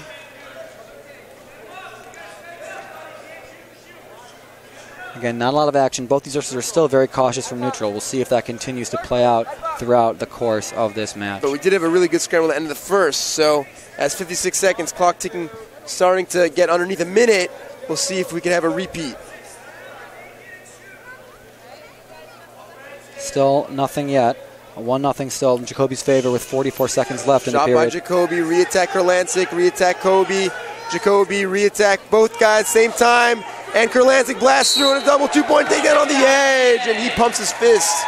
It's a big takedown there by Kurlancic, able to again get on the edge. He came close before. That time he's able to finish, but with 34 seconds left, you can expect Jacoby to do his best to try to get out and again tie the match and send things back at neutral with him and Kurlancic deadlocked at 2. But for right now, it's still 2-1 in Kurlancic's favor. Again, the switch and the reversal. The reversal by Jacoby. Textbook. 3-2 lead now in his favor with 26 seconds left. A great move right off the whistle, very explosive, and that's got to do a lot. And here we have a half. Ooh, deep half Nelson's got Kurlancic in a bit of trouble. He's got, ooh, that's a deep half Nelson. He's got to run it, try to sink his hips back, get chest on chest. He doesn't want to go over the top. He's got a post to save himself from rolling through, but Kurlancic is able to roll through, and now got Jacoby in a lot of trouble. Reversal with only 3 seconds left. Jacoby has to fight him off, and he probably will. But a flurry of scoring there. Let's see the refs sort it out. We had 2 points for Jacoby putting Kurlancic on his back, but then a 2-point reversal by Kurlancic and another 2-point near fall in his favor. So now the score is 7-5 in Kurlancic's favor going into the third period. The senior trying to win his last match. His choice, he chooses bottom. What do you expect to see here as we close this match out? So, yeah, I mean, I think Kurlancic is in the driver's seat. He's not under a lot of pressure. It's been a pretty slow-paced match so far. But he's obviously going to try to, work his move on bottom, whatever that is. And Jacoby able to return Kurlancic back up to his feet, trying to clear the hips, trying to break the grip of Jacoby, running, trying to stay in bounds. Doesn't want to go out of bounds here. Jacoby trying to trip him. Kurlancic gets hips away. 1-point escape. That makes it 8-5 in Kurlancic's favor. 8-5 in Kurlancic's favor. 1:40 left into the period. Jacoby is now down by 3, and he needs some points in order to come back in this match. So we're at a tie. Kurlancic pressuring on the head, looking a little bit tired. Breaking stance here, but once again, he's in the driver's seat, not under a lot of pressure from Jacoby just right now. Oh, and he just blasts through. Almost like a bull there. The ability of Kurlancic just to push through and push and push. One of the most emotional wrestlers on the MTA team, and you're seeing how he's not really wearing out, and he's thus far dictated a lot of the pace from neutral in this match. But Jacoby needs something with 1:15 left and him down by 3. Right. So Jacoby reaching a little bit on those shots. Doesn't look like it's going to be enough to score on Kurlancic, who's clearly has a very strong defense. Ooh. gorgeous level change there as Jacoby was reaching a bit. So he's got another 2 points. I think that makes it 10-5, if I'm not mistaken. It does, 10-5. Trying to get back points. You got 51 seconds remaining in the period, in the match. Jacoby needs to get out of bounds and try to reset from the center and hopefully turn this match around, because he's finding himself now down 10-5 with 45 seconds left. In bottom, he's going to need some type of a roll, some type of a reversal, but instead, Kurlancic's going to let him up from neutral and try to go for another takedown where he has had a lot of success in the match. I think that's a great decision. You know, he's clearly comfortable from his feet. Why bother risk it on top? I mean, the last takedown that we saw from Kurlancic, actually the second to last, was just like a shove, posting on both shoulders, setting up a double leg. So, just goes to show his positioning here is very strong, and his attacking ability is very, very strong. Jacoby's in a bit of trouble here still. Down by 4 with 20 seconds left, and he needs to do something. Oh, there's a caution for stalling on Kurlancic. First attack didn't go, now looking looking for a head and arm, headlock throw. Nothing going, 9 seconds. He's stalling, and he might lose a point for it, but it's not going to matter because he's up by 4. He's just dancing around here. Coach is yelling him. And just like that. Just like that. Congratulations to Josef Kurlancic. Tough loss for Eiderkrown. Jacoby was one of their better wrestlers, unable to pull off. I don't know the last time we had a tournament where Eiderkrown did not have a single champion, but looks like that's the case this year. Tough loss for Jacoby and for all of Aces Nation. I know that's painful for you. Yeah, as a former Eiderkrown wrestler, but as a program, I'm sure they'll be back, and I'm sure that they will rebuild. But you have to say a lot about Eiderkrown. About MTA. They had 6 wrestlers in the finals this year. Really an impressive run. A team that I think is in contention for second place after all these strong finals finishes. And so really a lot of respect to them. We're going to thank Amichai for being on air. He's now going to exit off, and Avi's going to come back on. So thank you, Amichai, for again doing this. It's always fun. But just to catch our viewers up at home, it's been a very exciting championship round. We've had a lot of great matches throughout. To catch you all up, we had at 106, we had Ori Feinberg beating Adav Adler. 113, Sam Frank defeating Ben Antofsky. 120, Shlomo Warren beating Oren Kigner. 126, Akiva Axel beating Max Berger. 132, Ofri Ben David losing to Jonathan Wiener. 138, Leo Weiner beating Rafi Chernoff. At 145, Horowitz winning the match of the day against Jeremy Berger in dominating fashion. At 152, we just saw Josef Kurlancic beating Matthew Jacoby. Really, really great stuff all the way around. I want to make an earlier correction. I said that the Simchi brothers were the only 2 to win the Wittenberg tournament all 4 years. David Greenfeld of TBC also did so, and perhaps Shlomo Warren of Maimonides is in contention to do so. But we'll have to wait to see what happens the next 2 years. Coming up now, as we welcome Avi Steinberg back on air and say hi again to all our viewers back at home, is an interesting matchup. Another SAR wrestler, Daniel Osen of Solanter, Akiva Riverdale High School versus John Zugaft of Kushner. What's interesting about this match is it's very rare to see 2 wrestlers at the 160 weight class who have not previously placed at Wittenberg, but that's exactly what we have here, and it's sure to be an exciting one. Avi, tell me a little about what you've seen from Kushner in this tournament. I think Kushner's really impressive. I think their coach is honestly extremely impressive. He's like turning this program around. They used to never be good. They had sometimes the guys would win second. You rarely saw Kushner guys in the finals, and now it's becoming like expected. He's really pushing their guys, and he's like changing the program around. It used to be the case you would love to get a Kushner guy. Now you never want to get a Kushner guy. We would be so happy if we could wrestle a Kushner guy. Not anymore. It's different these days. But both these wrestlers are formidable, both Zukaft and Osen, and we'll see maybe perhaps as both of them have gone on a bit of a tear and gone to the Wittenberg finals. What happens? Great takedown there. Great shot by Zukaft. But he's not able to finish it, and just like that, Osen is in potential position. Zukaft's on his back right now. So the takedown. It looks like Osen's getting... Osen get some back points there? Osen got back points and the takedown. A great series of events there where Zugaft got what looked like to be a short takedown. Zugaft gets an escape. It's a fast-paced match. It just shows you got to be really careful with these guys. They're going to catch you if you're sloppy, so you got to be really smart. 4-1 in Osen's favor, but Zugaft again on the attack. Okay, they're circling. These guys are moving fast. Now this time Osen goes in for the shot. Let's see if he can finish. Got some nice defense by Zugaft. Looks like he might be going for a cement mixer, but I think that he might be trying to stop that and just get his points. Oh, there we go. It looks like Zugaft gets the takedown. Osen's on his back, but he's close to out of bounds. Zugaft needs to pull him in if he wants to potentially get a pin here. He hasn't got enough moves yet. He might be keeping him in. He might be keeping him. Ozen's legs are out, but his body is in. So right now, it's still in fair play. Let's see if he can get this pin right now. He might have him right now. He does. That's a pin. Very impressive by Zugov to keep him in. Absolutely. An impressive win by Zugov, Kushner's champion. Had an emotional win in the semifinals to make it to the finals. And a very quick win of 38 seconds, a fall left in the first period. He gets the fall. Kushner's champion of the tournament. We're seeing some emotion. Tears welling up in the eyes. A good run by Osen to make it to the finals after not ever wrestling there before. But again, all the credit in the world of the turnaround of the Kushner program. And you have to feel happy for Zugov as he hugs his coach. Again, we're good to see them come out with the champion. And Kushner also. We're waiting to hear what the final results of the tournament will be, but definitely a positive result for them. Making me emotional. I think I might cry soon. I'm sure it brings back memories of your many championship victories, Avi. Not all of us were as spoiled as you winning 3. Some of us had to settle for 1. Yeah. But again, just a reminder, viewers back at home, another quick plug for YWA, not Yidden with Attitude, but the Yeshiva Wrestling Association, who has done such an amazing job putting together this tournament under difficult situation with the YU's decision to cancel the wrestling tournament. Thankfully, the coaches were able to get together, the Elmans were able to help out, and just like that, we were able to see a great tournament. A lot of changes with the formats, everything finishing on Sunday, but really a great result. All the way through, and everyone's so happy. So please go to yeshivawrestling.com if you're enjoying this broadcast, if you've enjoyed the tournament, if you yourself were once a yeshiva wrestler, perhaps make a donation so that this experience can be continued for many years and many wrestlers to come. They can benefit as much as myself and Avi certainly have. Please do that. Please do that.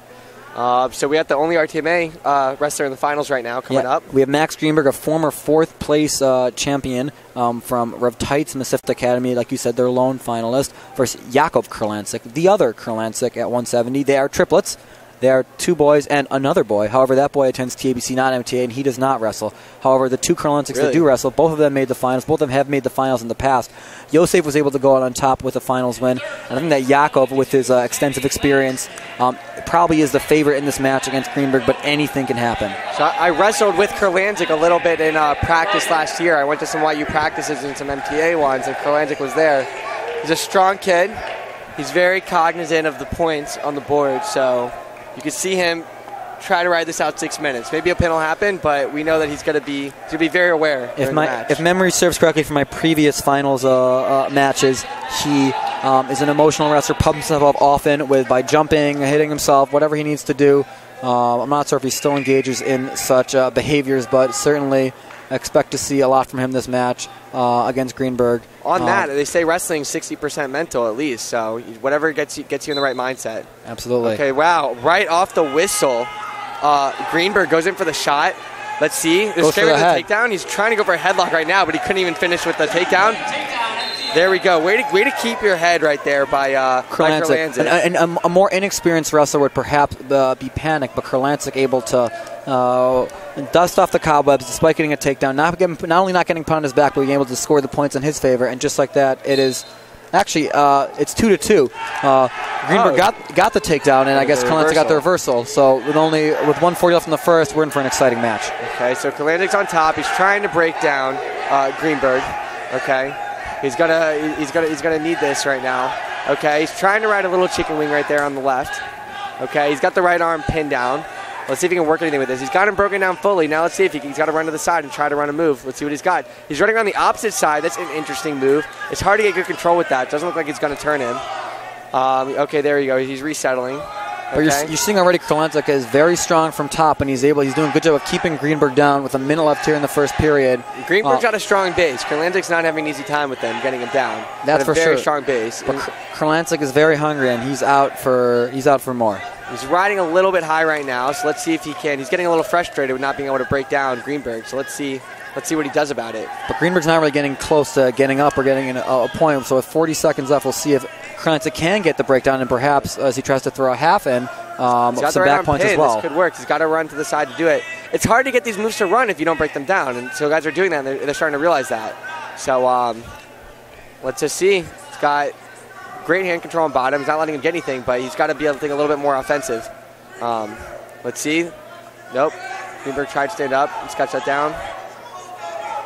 Okay. Right arm could be open, I think. He's going for a tilt. Kurlandik's going for a tilt. got nice form there. Let's see if he can get these points. He got 2 swings, but that wasn't enough.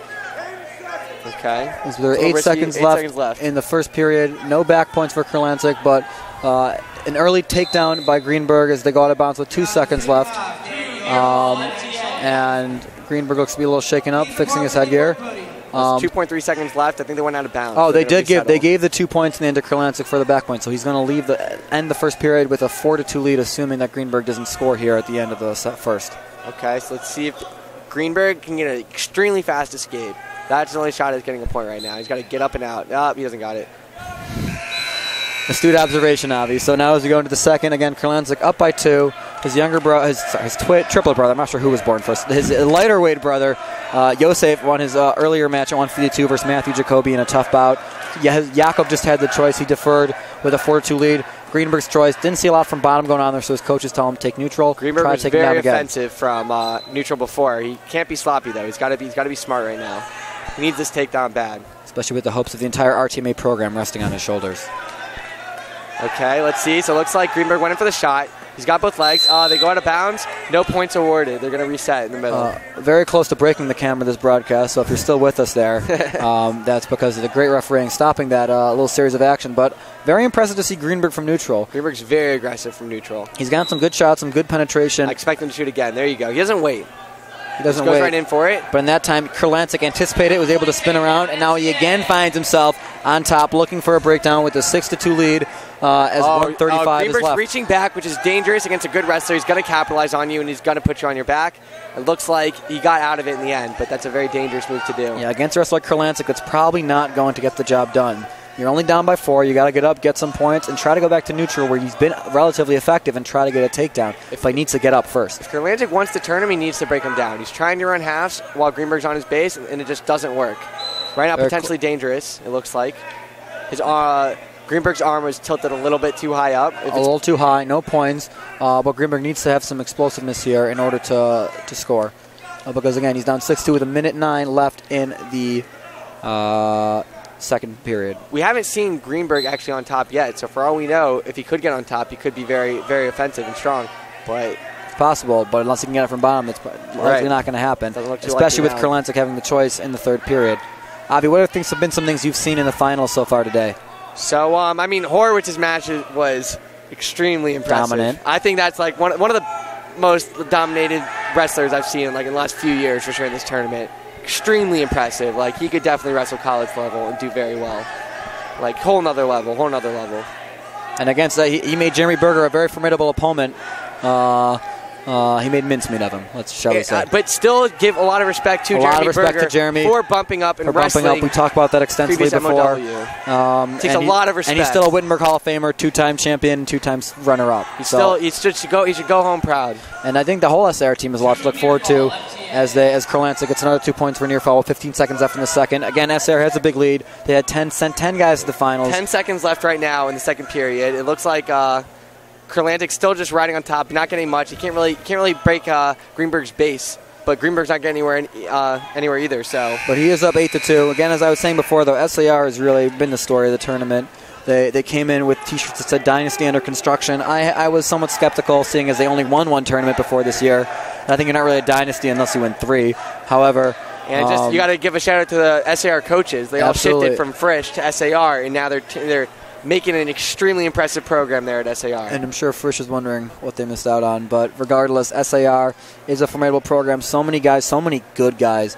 And even though they've had a few heartbreaking losses in the finals, they've also had a few really incredible victories like Jonathan Wiener to overcome the things like both the Berger brothers losing. So really all the props to them, and I'm sure we'll be talking about them more as the finals come to a close. But here we are, still in the 170 final. Greenberg's still on bottom. At the rate that this has been going so far, I would expect the final score to be 8-2. It's possible. The bottom line is Greenberg can't do anything from bottom here. Kurlantic has dominated him. Out. And really, Kurlantic doesn't need to try anything risky. He's not trying risky. He is doing what he has to do to try to get him, just try to break him down, try to get him on his back. And he's gotten a few near fall, but for the most part, he's just been really dominant. But respect for Kurlantic for going for the pin and not just settling for the point win. And he's in good position here. If he can squeeze with a minute 16 left, he's in the middle of the mat. He needs to throw in a half right now if he wants to finalize that. He doesn't have control to pin him. If he throws in a half, then I think he could. Greenberg fighting for his life, but Kurlansik doing everything he can. Got to reverse half in, which isn't enough for that other arm. He's got a lot of weight on him, and I think he might have just lost it. Yep. He did, but another 3 points. Now he's up by 9, 11-2, so it's become a major decision, which helps out MTA in the team scoring, as have all their 6 finalists who have all done incredibly well. MTA has not yet lost in the finals, which is the stats of our Axel won, Horowitz won, the first Kurlansik won, and now we're looking like the second one is going to win as well. So really,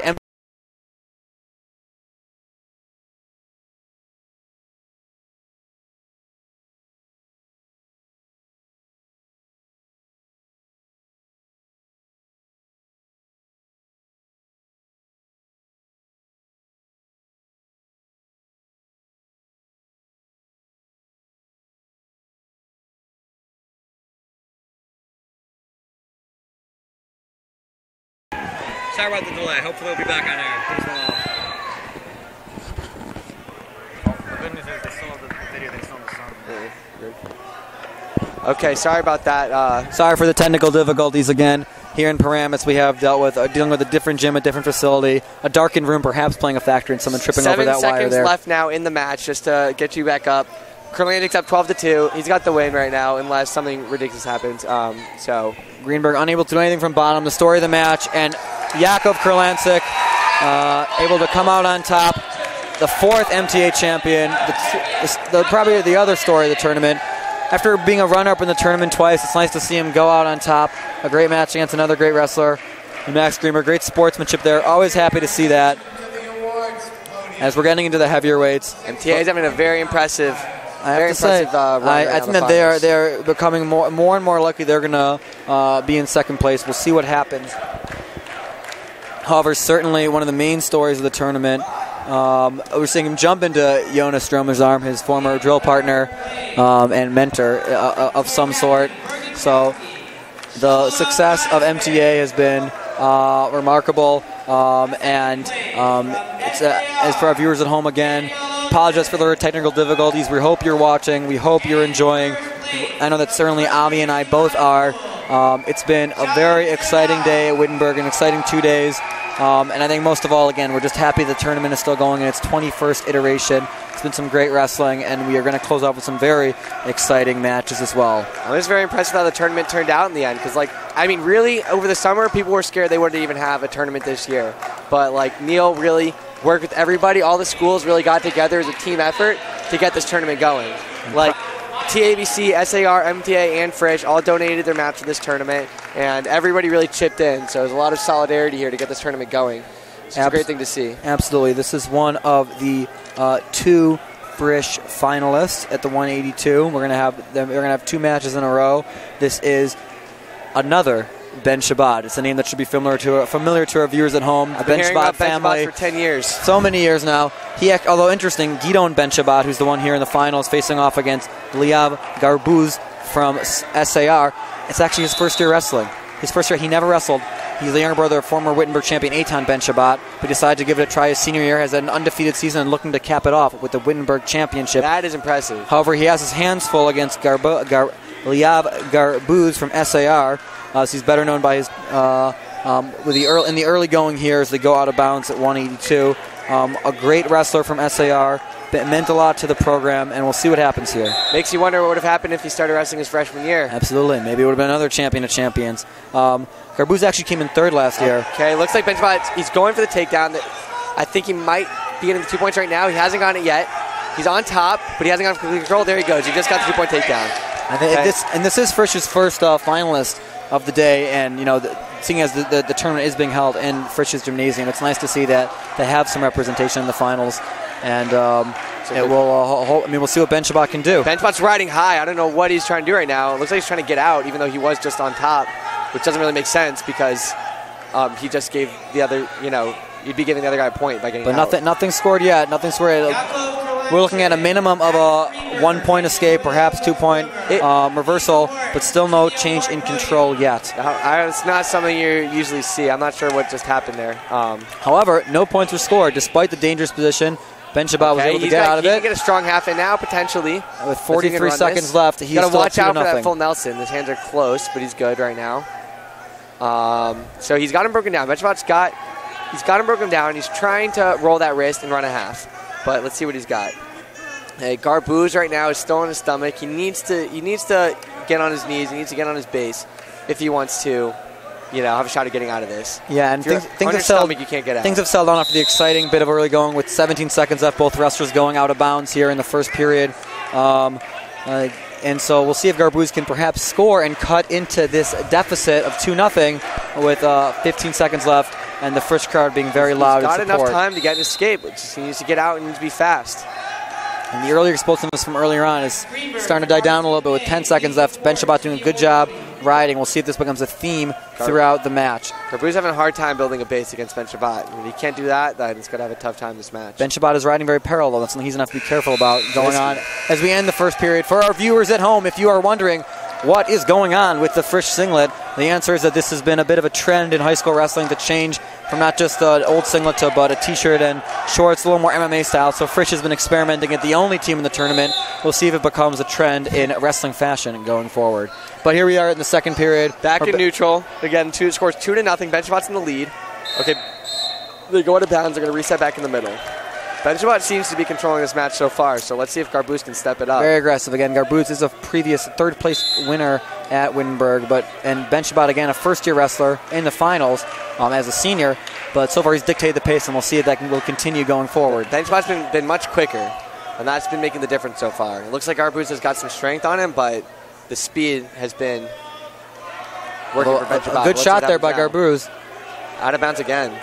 However, he gives him the takedown. And we have seen many takedowns so far this tournament where, akin to a wide receiver in football, both feet are kept in bounds. They're able to have their hands above the waist and finish the takedown. And we saw that there by Garbuz to tie the match up at 2-2 as Benchabat now finds very big takedown on bottom for the first time this match. So we'll see what happens with a minute and a half remaining in the second period and Benchabat on bottom. It's good that they award that takedown point because some guys try to go out of bounds just to avoid getting taken down instead of wrestling. So it's good that they give you that point that when you deserve it.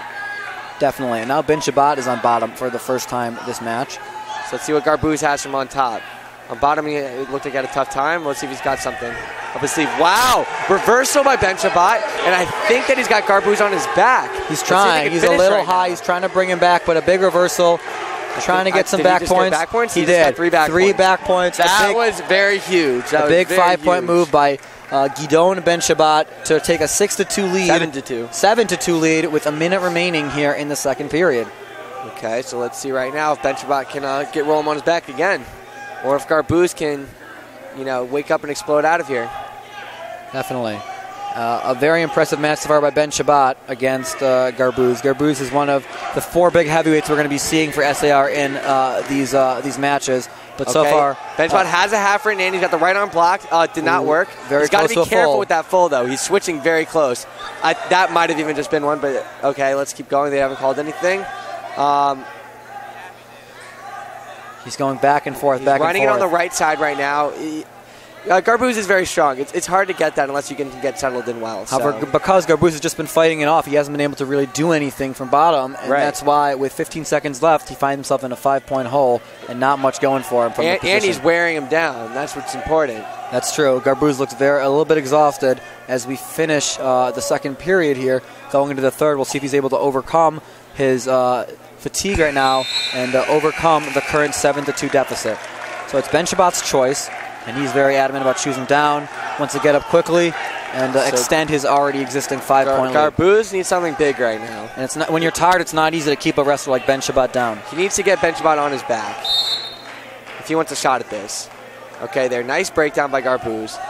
Good putting his weight on Benchabat.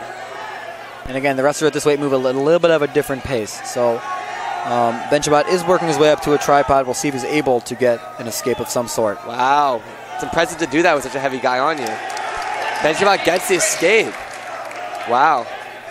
8-2 right now. They're both in neutral still. Okay, Garbuz goes for the shot. He's there. He's finally being aggressive from neutral. Let's see if he can finish and complete to get his points. They go out of bounds. No, he did not. They're going to reset back in the middle. But Garbuz needs to show some signs of life. The match isn't over. There's still a minute and a half left in the third period. Sure, it's a 6-point match, but he's still in it. He's a great wrestler, and he has to continue to shoot.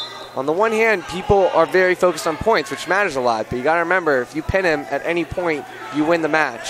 And that's what Carbuz needs to be looking for right now. Absolutely, but Ben Shabbat's still in control with 6-point lead. And Ben Shabbat needs to just be defensive and not do anything risky. I actually saw earlier today, AJA guy was up 12-0, and he ended up getting pinned in the third period. Never stop wrestling. We saw an attempt there by Carbuz for a head grab on the edge of the mat. A bit of an interesting placebo position. The takedown has been awarded to Ben Shabbat, even though Carbuz took the shot, and looks like Ben Shabbat's just riding him on top. He's wearing him down. Great job by Ben Shabbat to know how to use his wrist there to break him down. With 50 seconds remaining, he is finding himself with a 10-2 lead at his home gymnasium where the Wittenberg tournament is being held, looking to be the first champion for Frisch of the day with 40 seconds remaining in the third period and a 10-2 lead. I want to ask our viewers at home to, again, please go to yeshivawrestling.com. Appreciate all that has been put into this tournament by the YWA. Looks like we're going to have a little bit of injury time here, perhaps. Again, everything done by the Elman brothers, and particularly Neil Elman, the father of Yeshiva Wrestling, in making this tournament happen. Such an amazing 2 days, including the Shabbaton. No longer under the auspices of Yeshiva University admissions, but still a really great weekend, and everyone has gained so much from it. And so please do your best to help us continue the tournament going forward so we can continue enjoying the annual broadcast, but more importantly, the annual right of wrestling in this great tournament. And it's extremely impressive, too. One thing, I heard they used to do this in the past, have the tournament just be 2 days. And I haven't seen it in the last 10 years at least. They always have the finals and the consolation finals on Monday. So this year it's also it's harder to coordinate things to get everything done on a Sunday to get all the matches in, and it's harder on the wrestlers because they have to wrestle more matches than they've had to in the past. So they're all very tired going into this match, which is something you have to take into consideration. And before they had an entire day to rest before the biggest match, but now they're getting them all in, a lot of them in one day. Definitely, and again, we're seeing a lot of Frisch alumni becoming the coaches of their team. Okay, let's see if Ben Shabbat will just hold on to this win, or Carbuz will wake up and we'll see what he can try. Crazy. Maybe try to go for a roll here, down by 8 with around a half a minute remaining in the match. If there's ever time to be risky, it's now for Carbuz. You got nothing to lose. Yeah. He needs to just do whatever he can to hopefully get Ben Shabbat on his back. However, again, we're seeing Ben Shabbat really performing very well. Ben Shabbat's playing it safe right now. He's not going to stall, but he's not going to try anything risky. And it looks like in 10 more seconds he's going to come out with his victory unless... And again, a great win for Ben Shabbat, a great win for the Frisch program, a program on the rise. They've been in second for much of the tournament. A late escape is not going to be enough for Carbuz. But that's the match.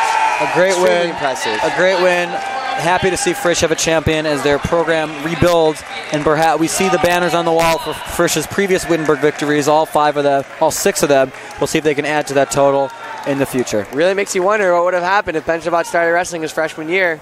Really impressive. He's got a lot of natural talent. Reminds me a little bit of a certain kid from Yeshiva Atlanta who didn't make the basketball team, but then somehow ended up on the wrestling team almost by accident. And his name was Avi Steinberg. And 3 Wittenberg championships later, ended up being not making the basketball team was a very good thing in his favor. Yeah. Let's see who's next. Up next at 195, we have another wrestler from Frisch versus another wrestler from SAR. SAR has wrestlers in all of the last 4, the 4 horsemen, so to speak, in the heavyweights. But this one they have Ken Burstein, who came in second last year in the finals to Jacob Zwelling of Ida Crown, I believe, who's currently in Israel, versus Ariel Frumchik, who is a defending champion for Frisch, who also won for them last year. So we're seeing a very respectable performance by the Frisch school. They were down for a few years, but now I think they're back on the rise. They are. It was tough losing all their coaches. That really kept the program going, but they're starting to get back in it. But this is going to be a good match. I've seen Kenny wrestle, and he looks very impressive. And Frumchik's coming back a defending champion, so I'm looking forward to this. Absolutely. It should be a good match between the two of them. Kenny's known as the Bear by his teammates. And we'll see if he can avenge his finals loss last year, or if Frumchik will again repeat as a defending champion. It's nice seeing 195s that are strong. They're quick also. A lot of time, these guys are fast, they're in good shape, and they're strong. So these aren't your father's 195-pounders at Wittenberg, let me tell you. No potbellies here. Absolutely. These guys are great in shape and as fit as they come. Okay, let's say See, these bigger weights, it's a different style of wrestling. They don't just jump in for the shot. Yeah. They're making sure they get good hand control. They tie up, and they're and Ronnie simply told me in particular that Burstein actually likes pulling interesting moves, not just necessarily heavy throws that many heavyweights are known for. So we'll see what he's able to do here in this match. But it's good. They're taking their time. They're not rushing into it. They know they have 6 minutes. Okay, interesting. They're just going for the arms right now. There haven't been any shots yet. And this is the third to last match of the Henry Wittenberg Invitational, which will be followed by the matches at 220, the finals there, and at the heavyweight 285, at which point we will follow that up with the presentation of the trophy ceremony. So please, to all our viewers at home, even if you feel like the exciting Horwitz-Berger match is but a distant memory, stay tuned for all that is yet to come still.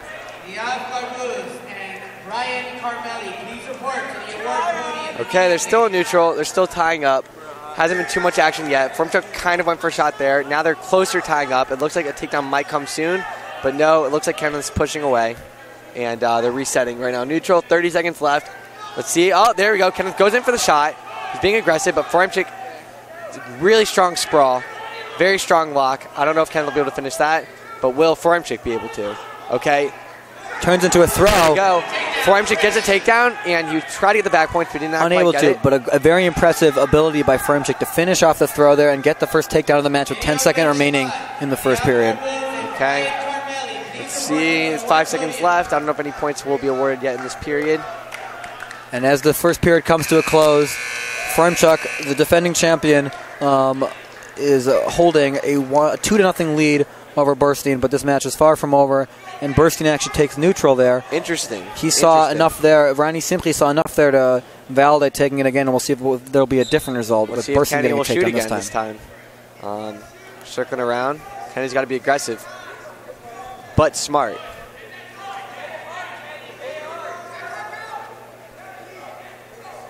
It's been a very exciting day of wrestling, and we're seeing some great finals matches to end it off at the heavyweights, as is always the case. They're fighting for hand control right now.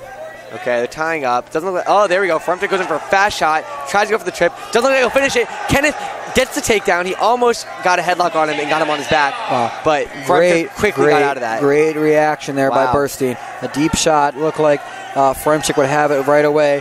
Burstein's able to not only defend it, but get a throw and almost put Formchuk on his back. And I'm sure that sends a message to the defending champion. I'm not going to be a pushover. I'm going to give my all this match. And now we have a 2-2 tie with 1:15 remaining here in the second period. Way to give the move up once he saw he lost it. It's very tempting someone to hold on, and that can get you pinned. Burstein's a little high. It looks like Formchuk might get out of this. Burstein's very high. Formchuk did get out, and he got the reversal. 2 points. Out of bounds. We're going to reset in the middle. Good mat awareness there by Formchuk to know where he was, to be able to get the takedown and the reversal. And now he's back on top by 2 points with a minute remaining in this second period.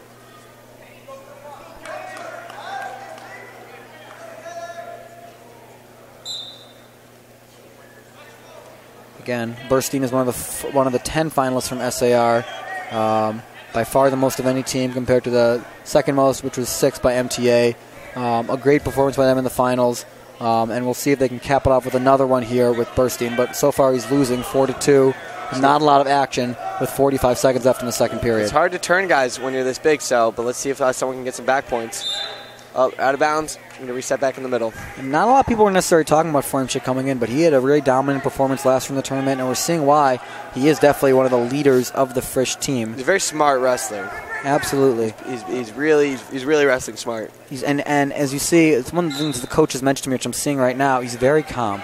He always knows what situation is. He always knows what to do. He's not letting his emotions get to him, despite the fact that here he is in the Wittenberg finals. That's a very difficult thing to do. Yeah. In these situations. Okay, let's see what's going to happen now. Looks like Formchuk has a leg in, which is something you don't really see with big guys so much. He's getting really high. Kenneth, let's see if he can capitalize on this. Kenneth can grab his head right now. He might be able to get some back points and a reversal. I don't think he has gotten the reversal yet.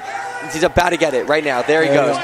With 10 points, with 10 seconds remaining in the second period, an impressive move by Burstein to be able to get the reversal and tie the match up with 2 seconds. Formchuk's trying to get the escape, unable to do so. So Who said 195 matches aren't exciting? We're tied 4-4 going into the third period. Frisch needs to be a little more careful with riding high like that. He does. He also has the choice. He chooses bottom, trying to retake the lead. We'll see what he can do. That gives Frisch the advantage, believe it or not, because it's easier to score points from the bottom. So if he can get an escape or reversal, that'll put him in the lead. So we'll see what happens. There's a lot of wrestling left to do with 2 minutes remaining. Also, props for Kenneth before.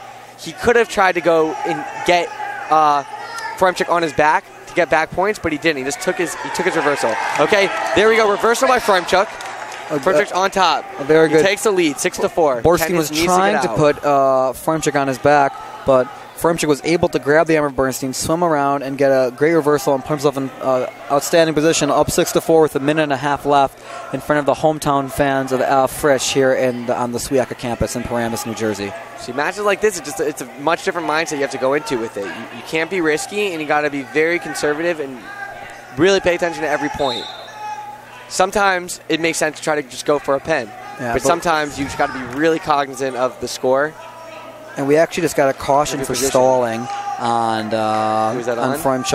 Okay. Bernstein is a junior, so I'm sure we'll see more of him in the future. But Frisch, for the time being, is very determined as a senior to go out on top as a two-time Wittenberg champion. Kenneth is fighting hard to try to get a roll here.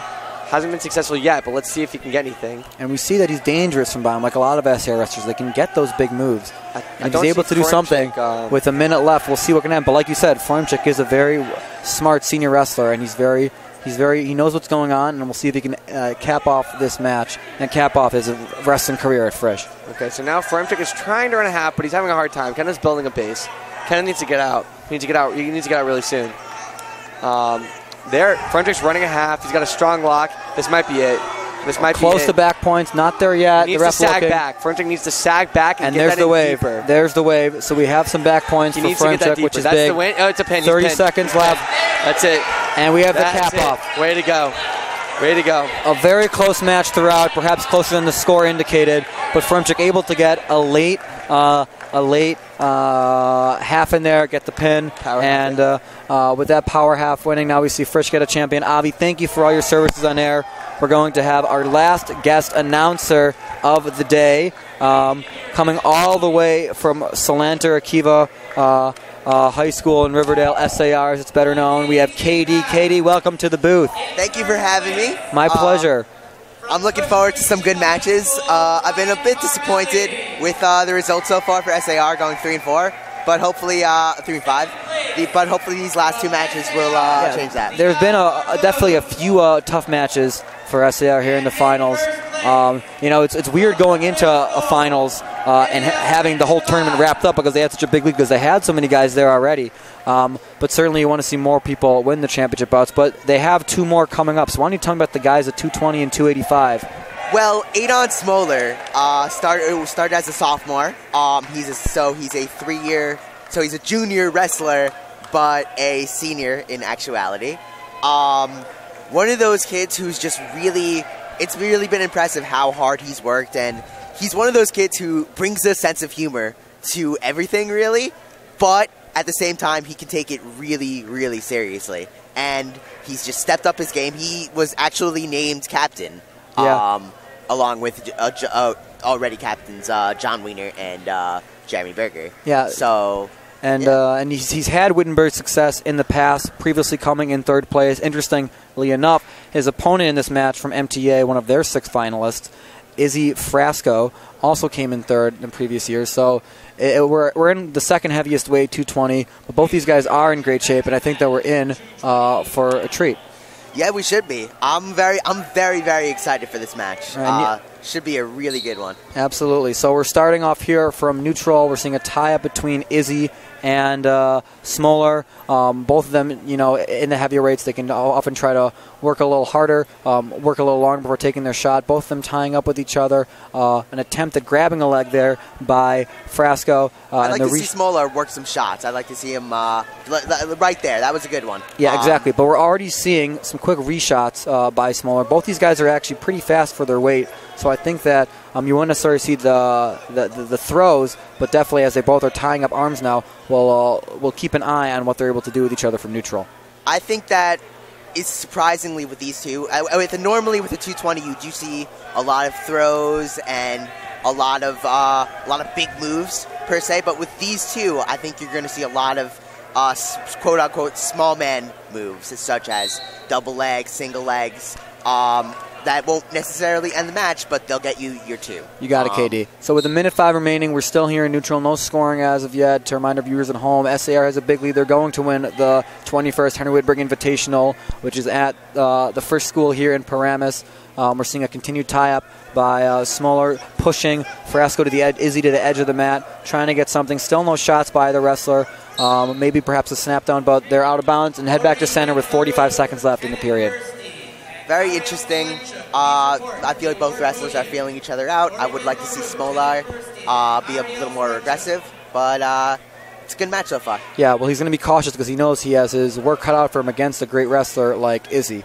As we've seen, MTA has actually not lost a match yet in the finals. They've gone 4-0, and they're trying to cap it off with these last two matches against SAR in the heavier weights. So we're still seeing tie-ups with 23 seconds left here in the first period between Frasco and Smolar. Nothing really as of yet, not too many shots, perhaps a leg grab or two as Smolar tries, all of a sudden goes for a double, trying to get around. Can he get it? Frasco is trying, could not turn the corner. Smolar, he's driving though. Can he turn? He's going to want to get to the outside here. He's going to want to, and not quite able to. No do scoring. It. 1 second left in the match. That was an impressive show of strength there by Smolar to be able to not only prevent Frasco from getting the takedown, but able to turn the offense against him, push him to the edge of the mat, and almost come close to 2 points of his own. But we enter the second period with the match tied at 0. Smolar has the choice. He defers. Frasco takes bottom. I want to remind our viewers at home to go to yeshivawrestling.com, perhaps give a donation to the YWA, Yeshiva Wrestling Association, and help the continuation running of this tournament as we start out and we see a quick arm block by looking Smolar. For that half. Now he's looking for a possible tight waist. I think it's a tight waist far ankle. Can he? But Brasco really solid in his defense. Absolutely. It's a very tactical match so far. Absolutely. Both wrestlers really feeling each other out. Not wanting to go for that, for those big moves. Yeah, and sometimes in the heavyweights you do see lower scoring matches. Smolar has the arm still. He's doing his best to keep Frasco down. Not a lot of offense yet from Frasco and able to get up. We're seeing a cradle lockup. Looking for that cradle. But they go out of bounds with 1:22 left in the second period. A good showing so far by Smolar of keeping Frasco down. Let's see if he can turn him on his back. Or on the flip side, if Frasco can get up.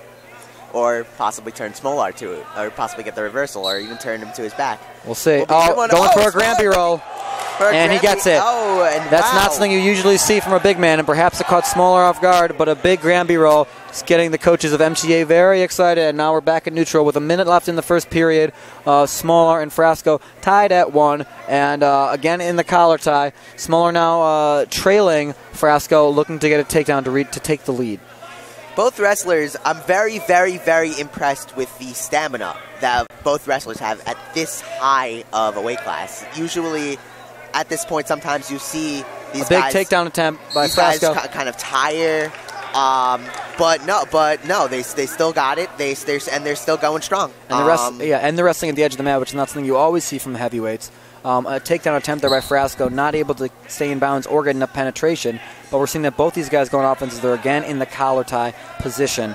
Trying to work each other. A shot. Looking for that shot. Can he switch to the double and get it? No, but the wrestlers go out of bounds. Both wrestlers had a leg out of bounds, so nothing there. But with 32 seconds left in the period, a 1-0 lead for Frasco. Smolar still on the offense. Looking for that shot. Can he get it? Goes for a single, trying to turn the corner. Switch to a double. What's going to happen here? But he's flying his back. And Frasco is able to get around for a huge 2-point takedown. But now we're seeing a reversal.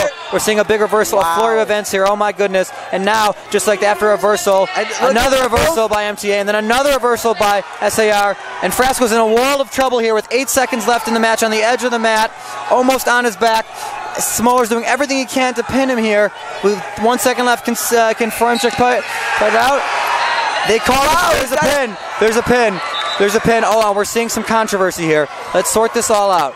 The ref signaled for a pin, but now we're seeing that the pin might have been after the whistle.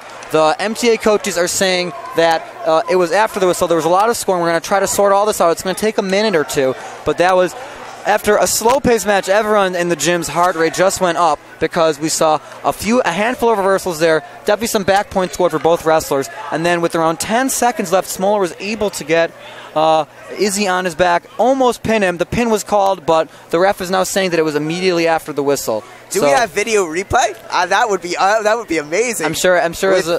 I'm sure that would be nice. However, we're being told by the booth we do a video replay. However, I don't think that's in effect for Yeshiva High School Wrestling, so we're going to have to continue with the match as it is. It's also hard as a wrestler. We saw that Smolar was so excited. He celebrates as if he had just won the match. It's hard to transition from the thrill of victory. All of a sudden, okay, I have to keep on wrestling here in the third period.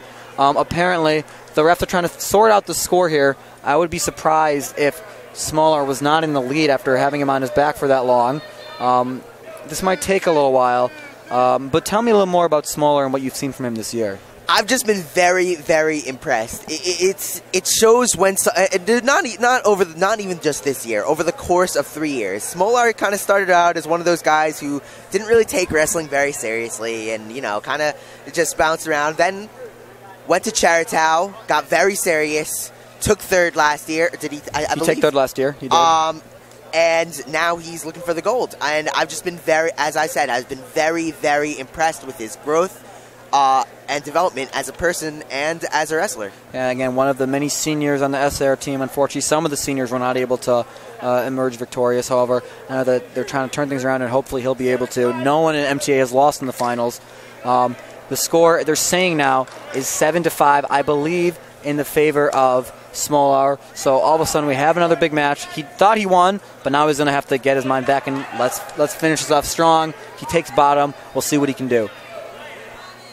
So the ref, I think this stand-up is going to be big. I think if he can get that, I think that Smolar will have a good chance. And we see an explosive one from the start.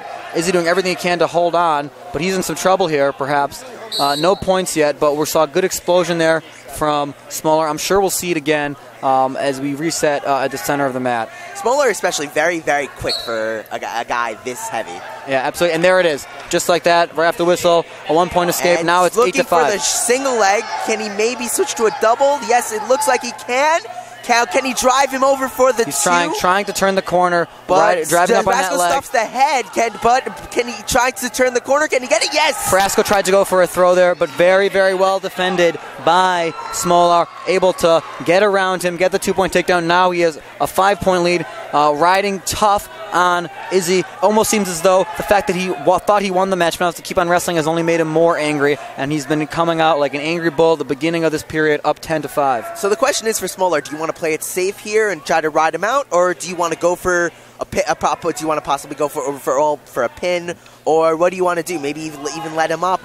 A lot of options from what I've seen, the SAR staff can take. That's very true as they go out of bounds 53 seconds here in the third period. The score 10-5. However, a lot of times when you're wrestling in the Wittenberg Championship, whatever you got to do to win, just do it. So with 53 seconds left, I think that Smolar has his sights set, and the SR coach as well, on riding tough and keeping Izzy down. But we're seeing another Granby roll attempt here. And a reversal. Wow, he comes on top. A very impressive move for a 220-pounder. It's the second time he's pulled this match. First time went to an escape, the second time to a reversal. And now with 38 seconds left, we see that Izzy is on top, down by 3 points, needing to put Smolar on his back. But Smolar doing a tough job, able to get the arm, able to get a reversal with the strong armbar. 26 seconds left, maybe looking for more. Up 12-7 now with 20 seconds left in the match. And both wrestlers have slowed down with 20 seconds left in the match. And Smolar looking for the half, looking to wrist ride and possibly look for a half. Doesn't look like he's going to get it. What I was going to say was, when Smolar was on bottom, he was still in control of the match, up 10-7. But with that reversal, it looks like it's over, and it is over. Adon Smolar finishes his career with a Wittenberg victory. A resounding victory, a tough loss. A tough loss for Brasco, showing some motion. After that, the first loss, it also has to be hard seeing so many of your MTA teammates winning the match. For good sportsmanship at the end, you have to feel happy for Smolar. I'm sure I know you do. SAR has had a lot of tough finals losses, but this is the finals. There's a lot of tough guys. Yep. So I'm excited for this next match. Danny Alexander versus Alexander Knapp. So we have a very exciting final match of the tournament. Before we get to it, though, I want to thank all of you at home for tuning into this broadcast, despite the early technical difficulties and despite perhaps the threat of the cancellation of Wittenberg. But here we are with our final match of the day. Again, SAR is probably about to take their second straight Wittenberg crown, a dynasty in the making, they so believe. But before we end the wrestling for at least this last year, we have one more match, like you said, of Alex Knapp versus Danny Alexander. These two when you usually, just like the 220 match, when you usually watch heavyweights, because sometimes it could be a bumbling, low-scoring match. I actually anticipate both wrestlers are in shape, and I think this is going to be a good match. I'm excited to see what happens. Yeah, it should be a good one. And again, this is the final match of the 21st iteration of the Henry Wittenberg Invitational. Both of these wrestlers in the past have had success at Wittenberg. Danny Alexander is the runner-up last year, and the quick early takedown. Wow. A quick takedown, the statement takedown at the edge of the mat. He gets Knapp down. Knapp from MTA came in fifth last year. The younger brother of Freddie Knapp, who was actually a standout at Kushner, trying to follow in his footsteps, but a statement first takedown by Alexander, trying to also go out on top. Danny Alexander last year worked a lot with Alexander Haberman, who was a Wittenberg Hall of Famer, winning twice and finishing second once. And I think he learned a lot from him. And I think his style is, or both of them are pretty similar. Although I think Xander looked more for those so-called heavyweight big moves, while Danny prefers double legs and single legs. And look, he's possibly looking for a cradle here. Very impressive here. Very impressive. From the start, cradle. Alexander has held Knapp on Knapp is having difficulty building up to a base. Alexander doing a good job of keeping him down. Not able to turn him on his back yet, but he's definitely tiring him out, and not a lot of action from Knapp. And so possibly a stalling. Good sign. We'll see if maybe that comes into play later on. But good signs in there, going with 51 seconds remaining in the first period, a 2-0 lead in favor of SAR's own Daniel Alexander. And like you said, not a lot of action from Knapp. And just like that, the ref is doing an early stalling call. You don't like to see that in the first period, but he's not doing much offense on bottom. He's got to work. He's got to work to his base. He's got to try to. And he's got to try to get up here or work a roll or something. But what Alexander is going to do is he's going to continue just to work his offense, and if Knapp is continuing to not do anything, he'll be awarded more and more stalling points, as we're about to see perhaps right here. The ref is imploring Knapp to do something on offense, not much. He's kind of just trying to looking for that cradle there. A cradle there with 10 seconds left. Is he able to get it? And now looking for a half. And he's got Knapp on his back. He's got Knapp on his back with 6 seconds remaining. He does. What a win for Danny Alexander. SAR ends up going 5-5 in the finals with 5 victories and 5 second-place winners. Wittenberg ends on an exclamation point with Danny Alexander scoring a pin with 4 seconds remaining in the first period against Alex Knapp, able to get the big win, highlighting a very exciting day for SAR. Obviously, all the credit in the world is to be given to MTA for their very, very impressive run this tournament, perhaps coming in second place. But the story of the day is certainly going to be SAR, as they are going to win their second straight Wittenberg final. That was the last finals match of the day. Katie, I want to thank you for coming in here for these last 2 matches. Perhaps apologize for that we didn't bring you on earlier. But there's been a lot going on as we're seeing the SAR team crowd around Danny Alexander. We're going to wrap things up here with the final presentations of trophies for the weight classes, which we've been doing until now, and then we will proceed into the finals, the presentation of team trophies as well. We're actually going to switch now, KD with Amichai Levi for the final team results. So thank you, KD. It's always great to have guest broadcasters on. I want to welcome Amichai back into the booth, because Amichai is the guy who I started with not that long ago in the Yeshiva wrestling room as a part of the YU wrestling team. And now here we are a few years later. Feels like a while ago, but we've had our 4th consecutive broadcast of the Wittenberg tournament in a different location than the earlier 3. This one has been in Frisch. It's been an incredible tournament, very exciting, a lot of big storylines. What stuck out to you from both Friday and today? I mean, I think every year we see the level of wrestling get better on average. In the past few years, I would say we've really seen an exceptionally high level of wrestling from these guys. Not just this year. I think it'd be a tough call, really tough call on the coaches to pick in most outstanding wrestler this year. I don't think there's any clear. As we see, you submit your ballot right now. As I say, I submit my ballot right now. Always,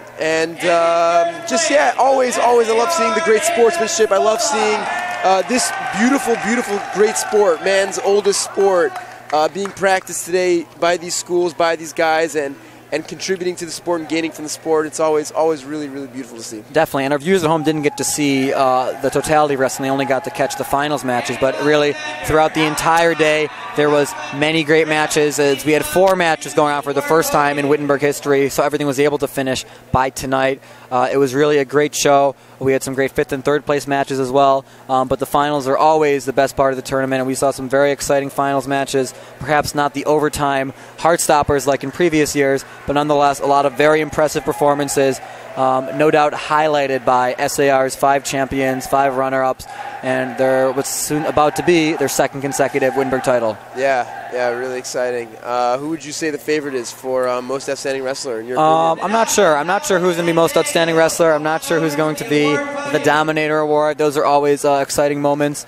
Perhaps, as Avi Steinberg highlighted, 2 years from now, we'll see Shlomo Warren as the champion of champions, as he's won his weight class the first 2 years. Something to keep an eye out on. Yeah, absolutely. But I know that he won it last year. I don't know if you're allowed to win most outstanding wrestler twice, but in my eyes, it's very hard not to give that award to Naftali Horowitz.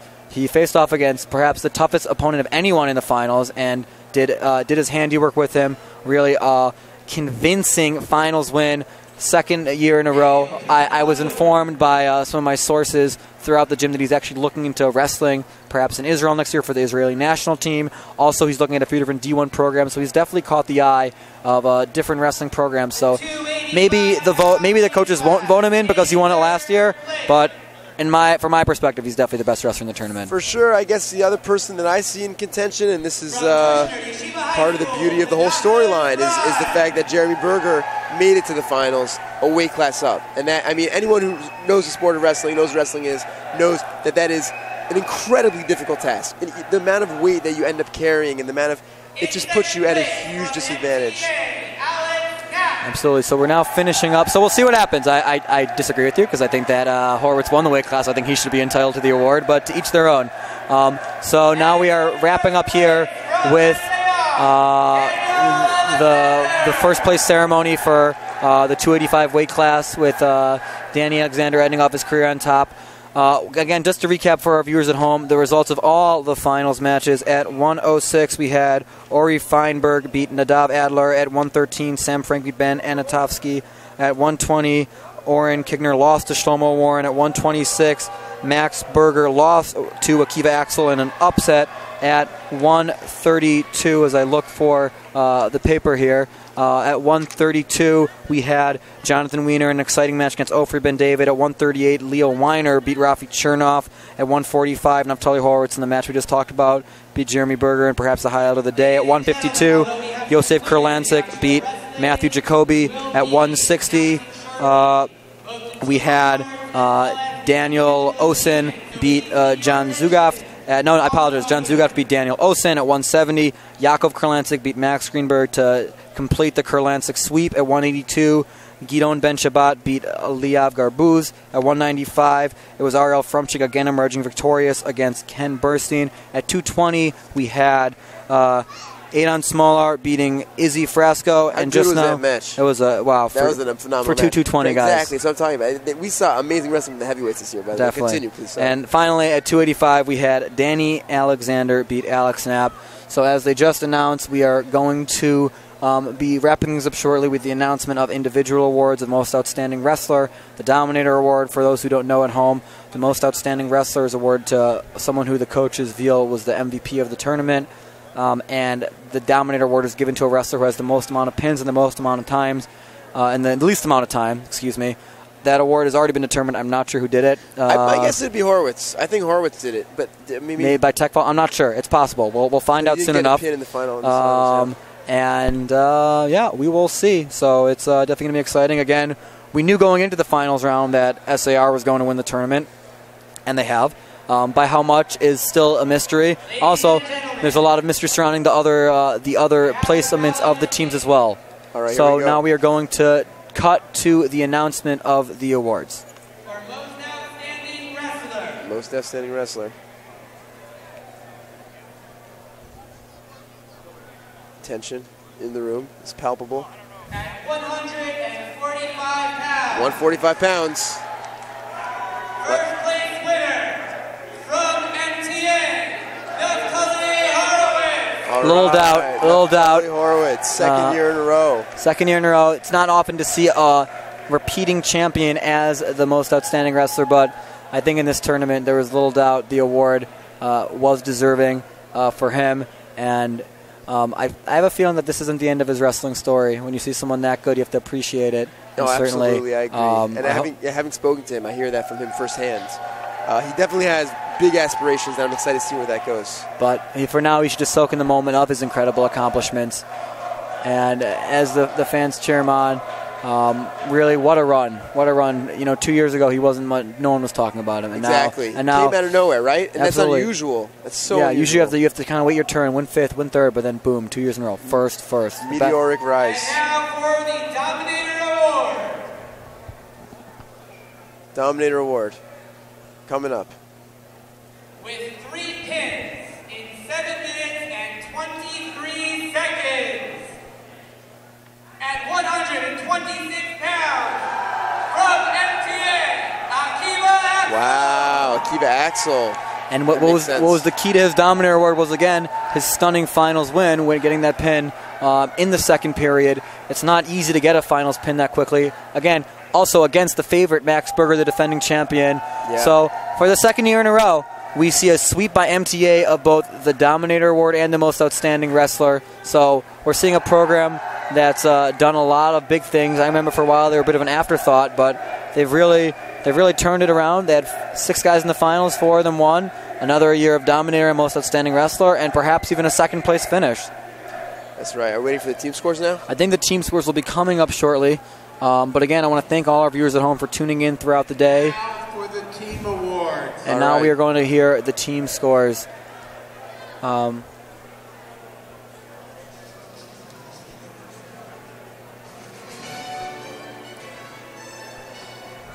Dramatic music.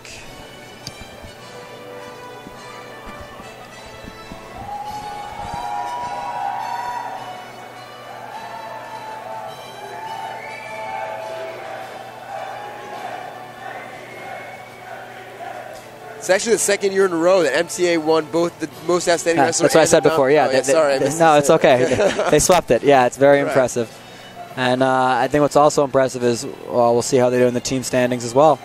Like I said, Ray, not enough can be said about the turnaround of the MTA program, the Kushner program, of some program. Frisch is on the rise again. Ida Crown is having a down year, but you never know when they're going to be back. Westchester's on the rise. Let me tell you. Westchester too. I hear from some people that you should look out for them. They have some some studs out there.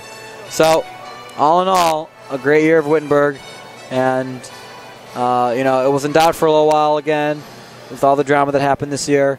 But the YWA pulled it together, and we're so grateful. And it's a little sad, but I can't wait for Wittenberg 22. Yep. So now it starts back to preparing again, to training. If you're a wrestler in this tournament, it's it. You got to go back to the Exactly. The off season starts in around 5 minutes. Back to the wrestling room. You don't have to cut weight anymore. Enjoy your shawarma or whatever it is you want to eat. But As a former wrestler, I'll tell you, it never ends. exactly. Well, I mean, until you graduate, I guess. Yeah. If you wait, as long as you're a wrestler. Well, then you start coaching like you. Right. So we'll see what happens here. SAR thinks they're a dynasty in the making. They certainly showed up as such. They're losing a lot of seniors, but hey, who says they can't do it again next year? Yeah, and as always, amazing tribute, credit to their coaching staff to take such a new team and also so dominant, consistently dominant. As long as we're talking about giving credit to coaching staff, we should again thank Coach Ellman for all that he has put into the tournament this year and every year, and for all that he's done for Yeshiva Wrestling, for his over 4 decades as coach of the Yeshiva University Maccabees wrestling team, being the protege of Henry Wittenberg, who this tournament is named after, and to put forth the time, effort, and really to get everyone together in order that the Wittenberg tournament could again happen this year. really something special, and I know that we all owe so much to him. Absolutely. He's touched thousands of lives with his work.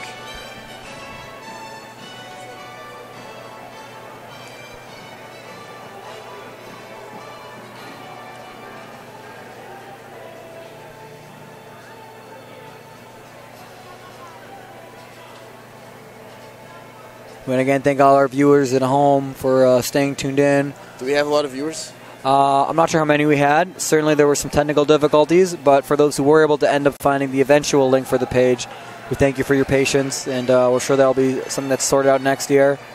But again, thank you for tuning in last year, this year, and also next year. And it was an exciting tournament, an exciting broadcast. And we should say that you actually are probably the reason there was this broadcast at all. From the beginning. I don't like to. I'm not a big deal. You don't like to brag. There's nothing to brag about. That's the truth. I'm just happy that to contribute what I can. But now we're going to announce the team scores, which is much more important. This is actually Take it easy. a very unusual Wittenberg tournament. Uh-oh. Not only because this is our new beginning, but because we have a very unusual place winner set.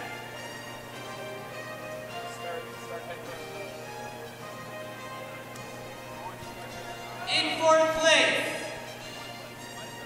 with 196 points, the Frisch School.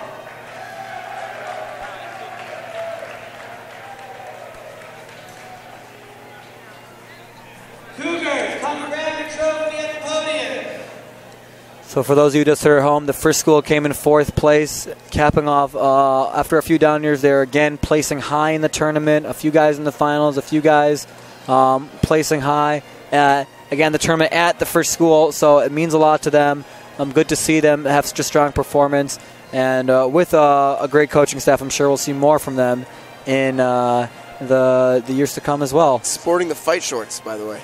Yeah, we talked about that in there too. It's a new look. I missed that conversation. We'll see if it becomes trending. I'm skeptical. You're skeptical? Well, I have a feeling 2 years from now they'll be wearing something else. But regardless, fourth place is certainly something very impressive. Some great seniors like Ben Shabbat and Formchik going out on top, and it's very nice to see them placing so high. And now we will wait to hear what happens in terms of who is places above them in third, second, and first.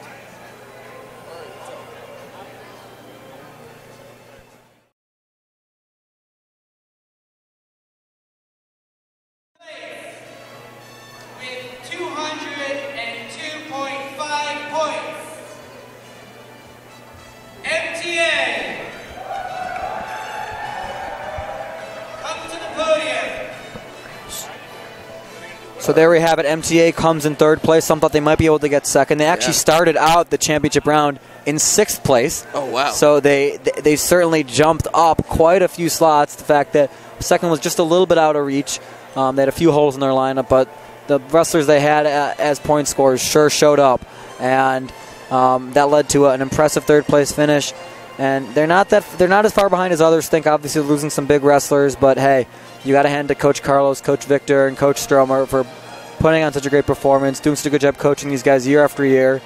And they earned every bit of this third place trophy and their Dominator Award, going to Axel, and the Most Ascending Wrestler Award for the second year going to Naftali as well. All right, so who's in second place? I don't even know. I think it's probably going to be Kushner. I'm not sure yet. It's either Kushner or TABC. Really? I don't think it was Ida Crown. I saw them heading for the exits. So also they didn't really have any guys place in the final. No one won the finals, so that was tough for their scoring chances.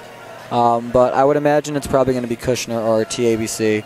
From the looks of it, TABC looks ready to get something. So I don't know. I think I know who's in first place, though. So Yeah. there should be a few surprises there.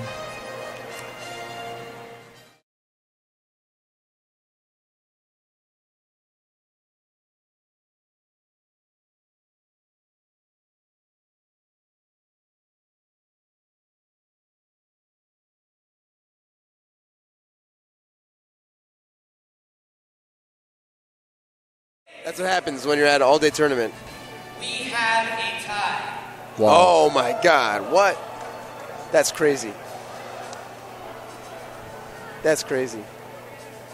What are they gonna do? I'm going to call you both out, and then I'll call you one by one to accept the trophy at the podium. That's a first. Never heard that before. At 205 points, second place, we have a tie with Kushner Yeshiva High School and TABC. Wow. Wow. So you basically, I was right. You were right. I knew it was one or two of them. Turns out it was both of them. Very impressive. Again, you can't say enough about what Kushner's done these last 3 years. They're still trying to be the first place team. I think this is their second year in a row at second. Yeah. But so impressive for both of them. Hopefully they'll order a second trophy. Very remarkable to actually have a full-on tie. I mean, it's nice that they're awarding it to both teams and that both of them are going to get a chance with the trophy. My first year at Wittenberg back in 2008, Ida Crown actually won the tournament on the last match, and they ended up winning by 1 against Frisch. It was the first time they'd beaten Frisch in 5 years. So sometimes it can come down to just that one match, that major decision, that fall, that tech fall. You never know how those team points, what can end up happening. So if things had turned out just a little bit differently, only one of them would have been second place. But as it happens to be, the dominoes fell in a very certain way, and we're seeing that both Kushner and TABC have come in second. Yeah. And usually, as a coaching strategy, you don't want your wrestlers to worry too much about the team points. The philosophy is worry about winning the match, the team points will come, instead of worrying about, how much you win by and things like that. But definitely. But all those coaches, I'm sure, wish they would have gotten one more team point right about now. So why'd you let them up? Anyway, yeah, kidding around. Yeah. TABC has come in second many times in the tournament. They won it 2 years ago before SAR began to become the story that we've talked about so much. And now we're seeing them go up again. And perhaps they graduated a few seniors, only had 2 finalists for them, which in previous years they had many more. So we'll see what happens for them going forward. There were 3 programs. There's Frisch, Ida Crown, and TABC. No one really was, maybe MTA at 4th, but not really. But now we're seeing SAR, Frisch, MTA, TABC, Kushner, Ida Crown. There's so many schools you really just can't count out. And it's nice to see the parity spread. Exactly. Programs on the rise like Westchester, Maimonides, a lot of stories to follow in the years to come. And as Wittenberg continues to progress, I'm sure that we'll see more and more of that. Definitely. That's always amazing to see. And as the tournament has grown, I think we have more teams this year than in previous years. A whole 16. Yeah, amazing. And now, after both teams get their picture taken, SAR is probably patiently waiting.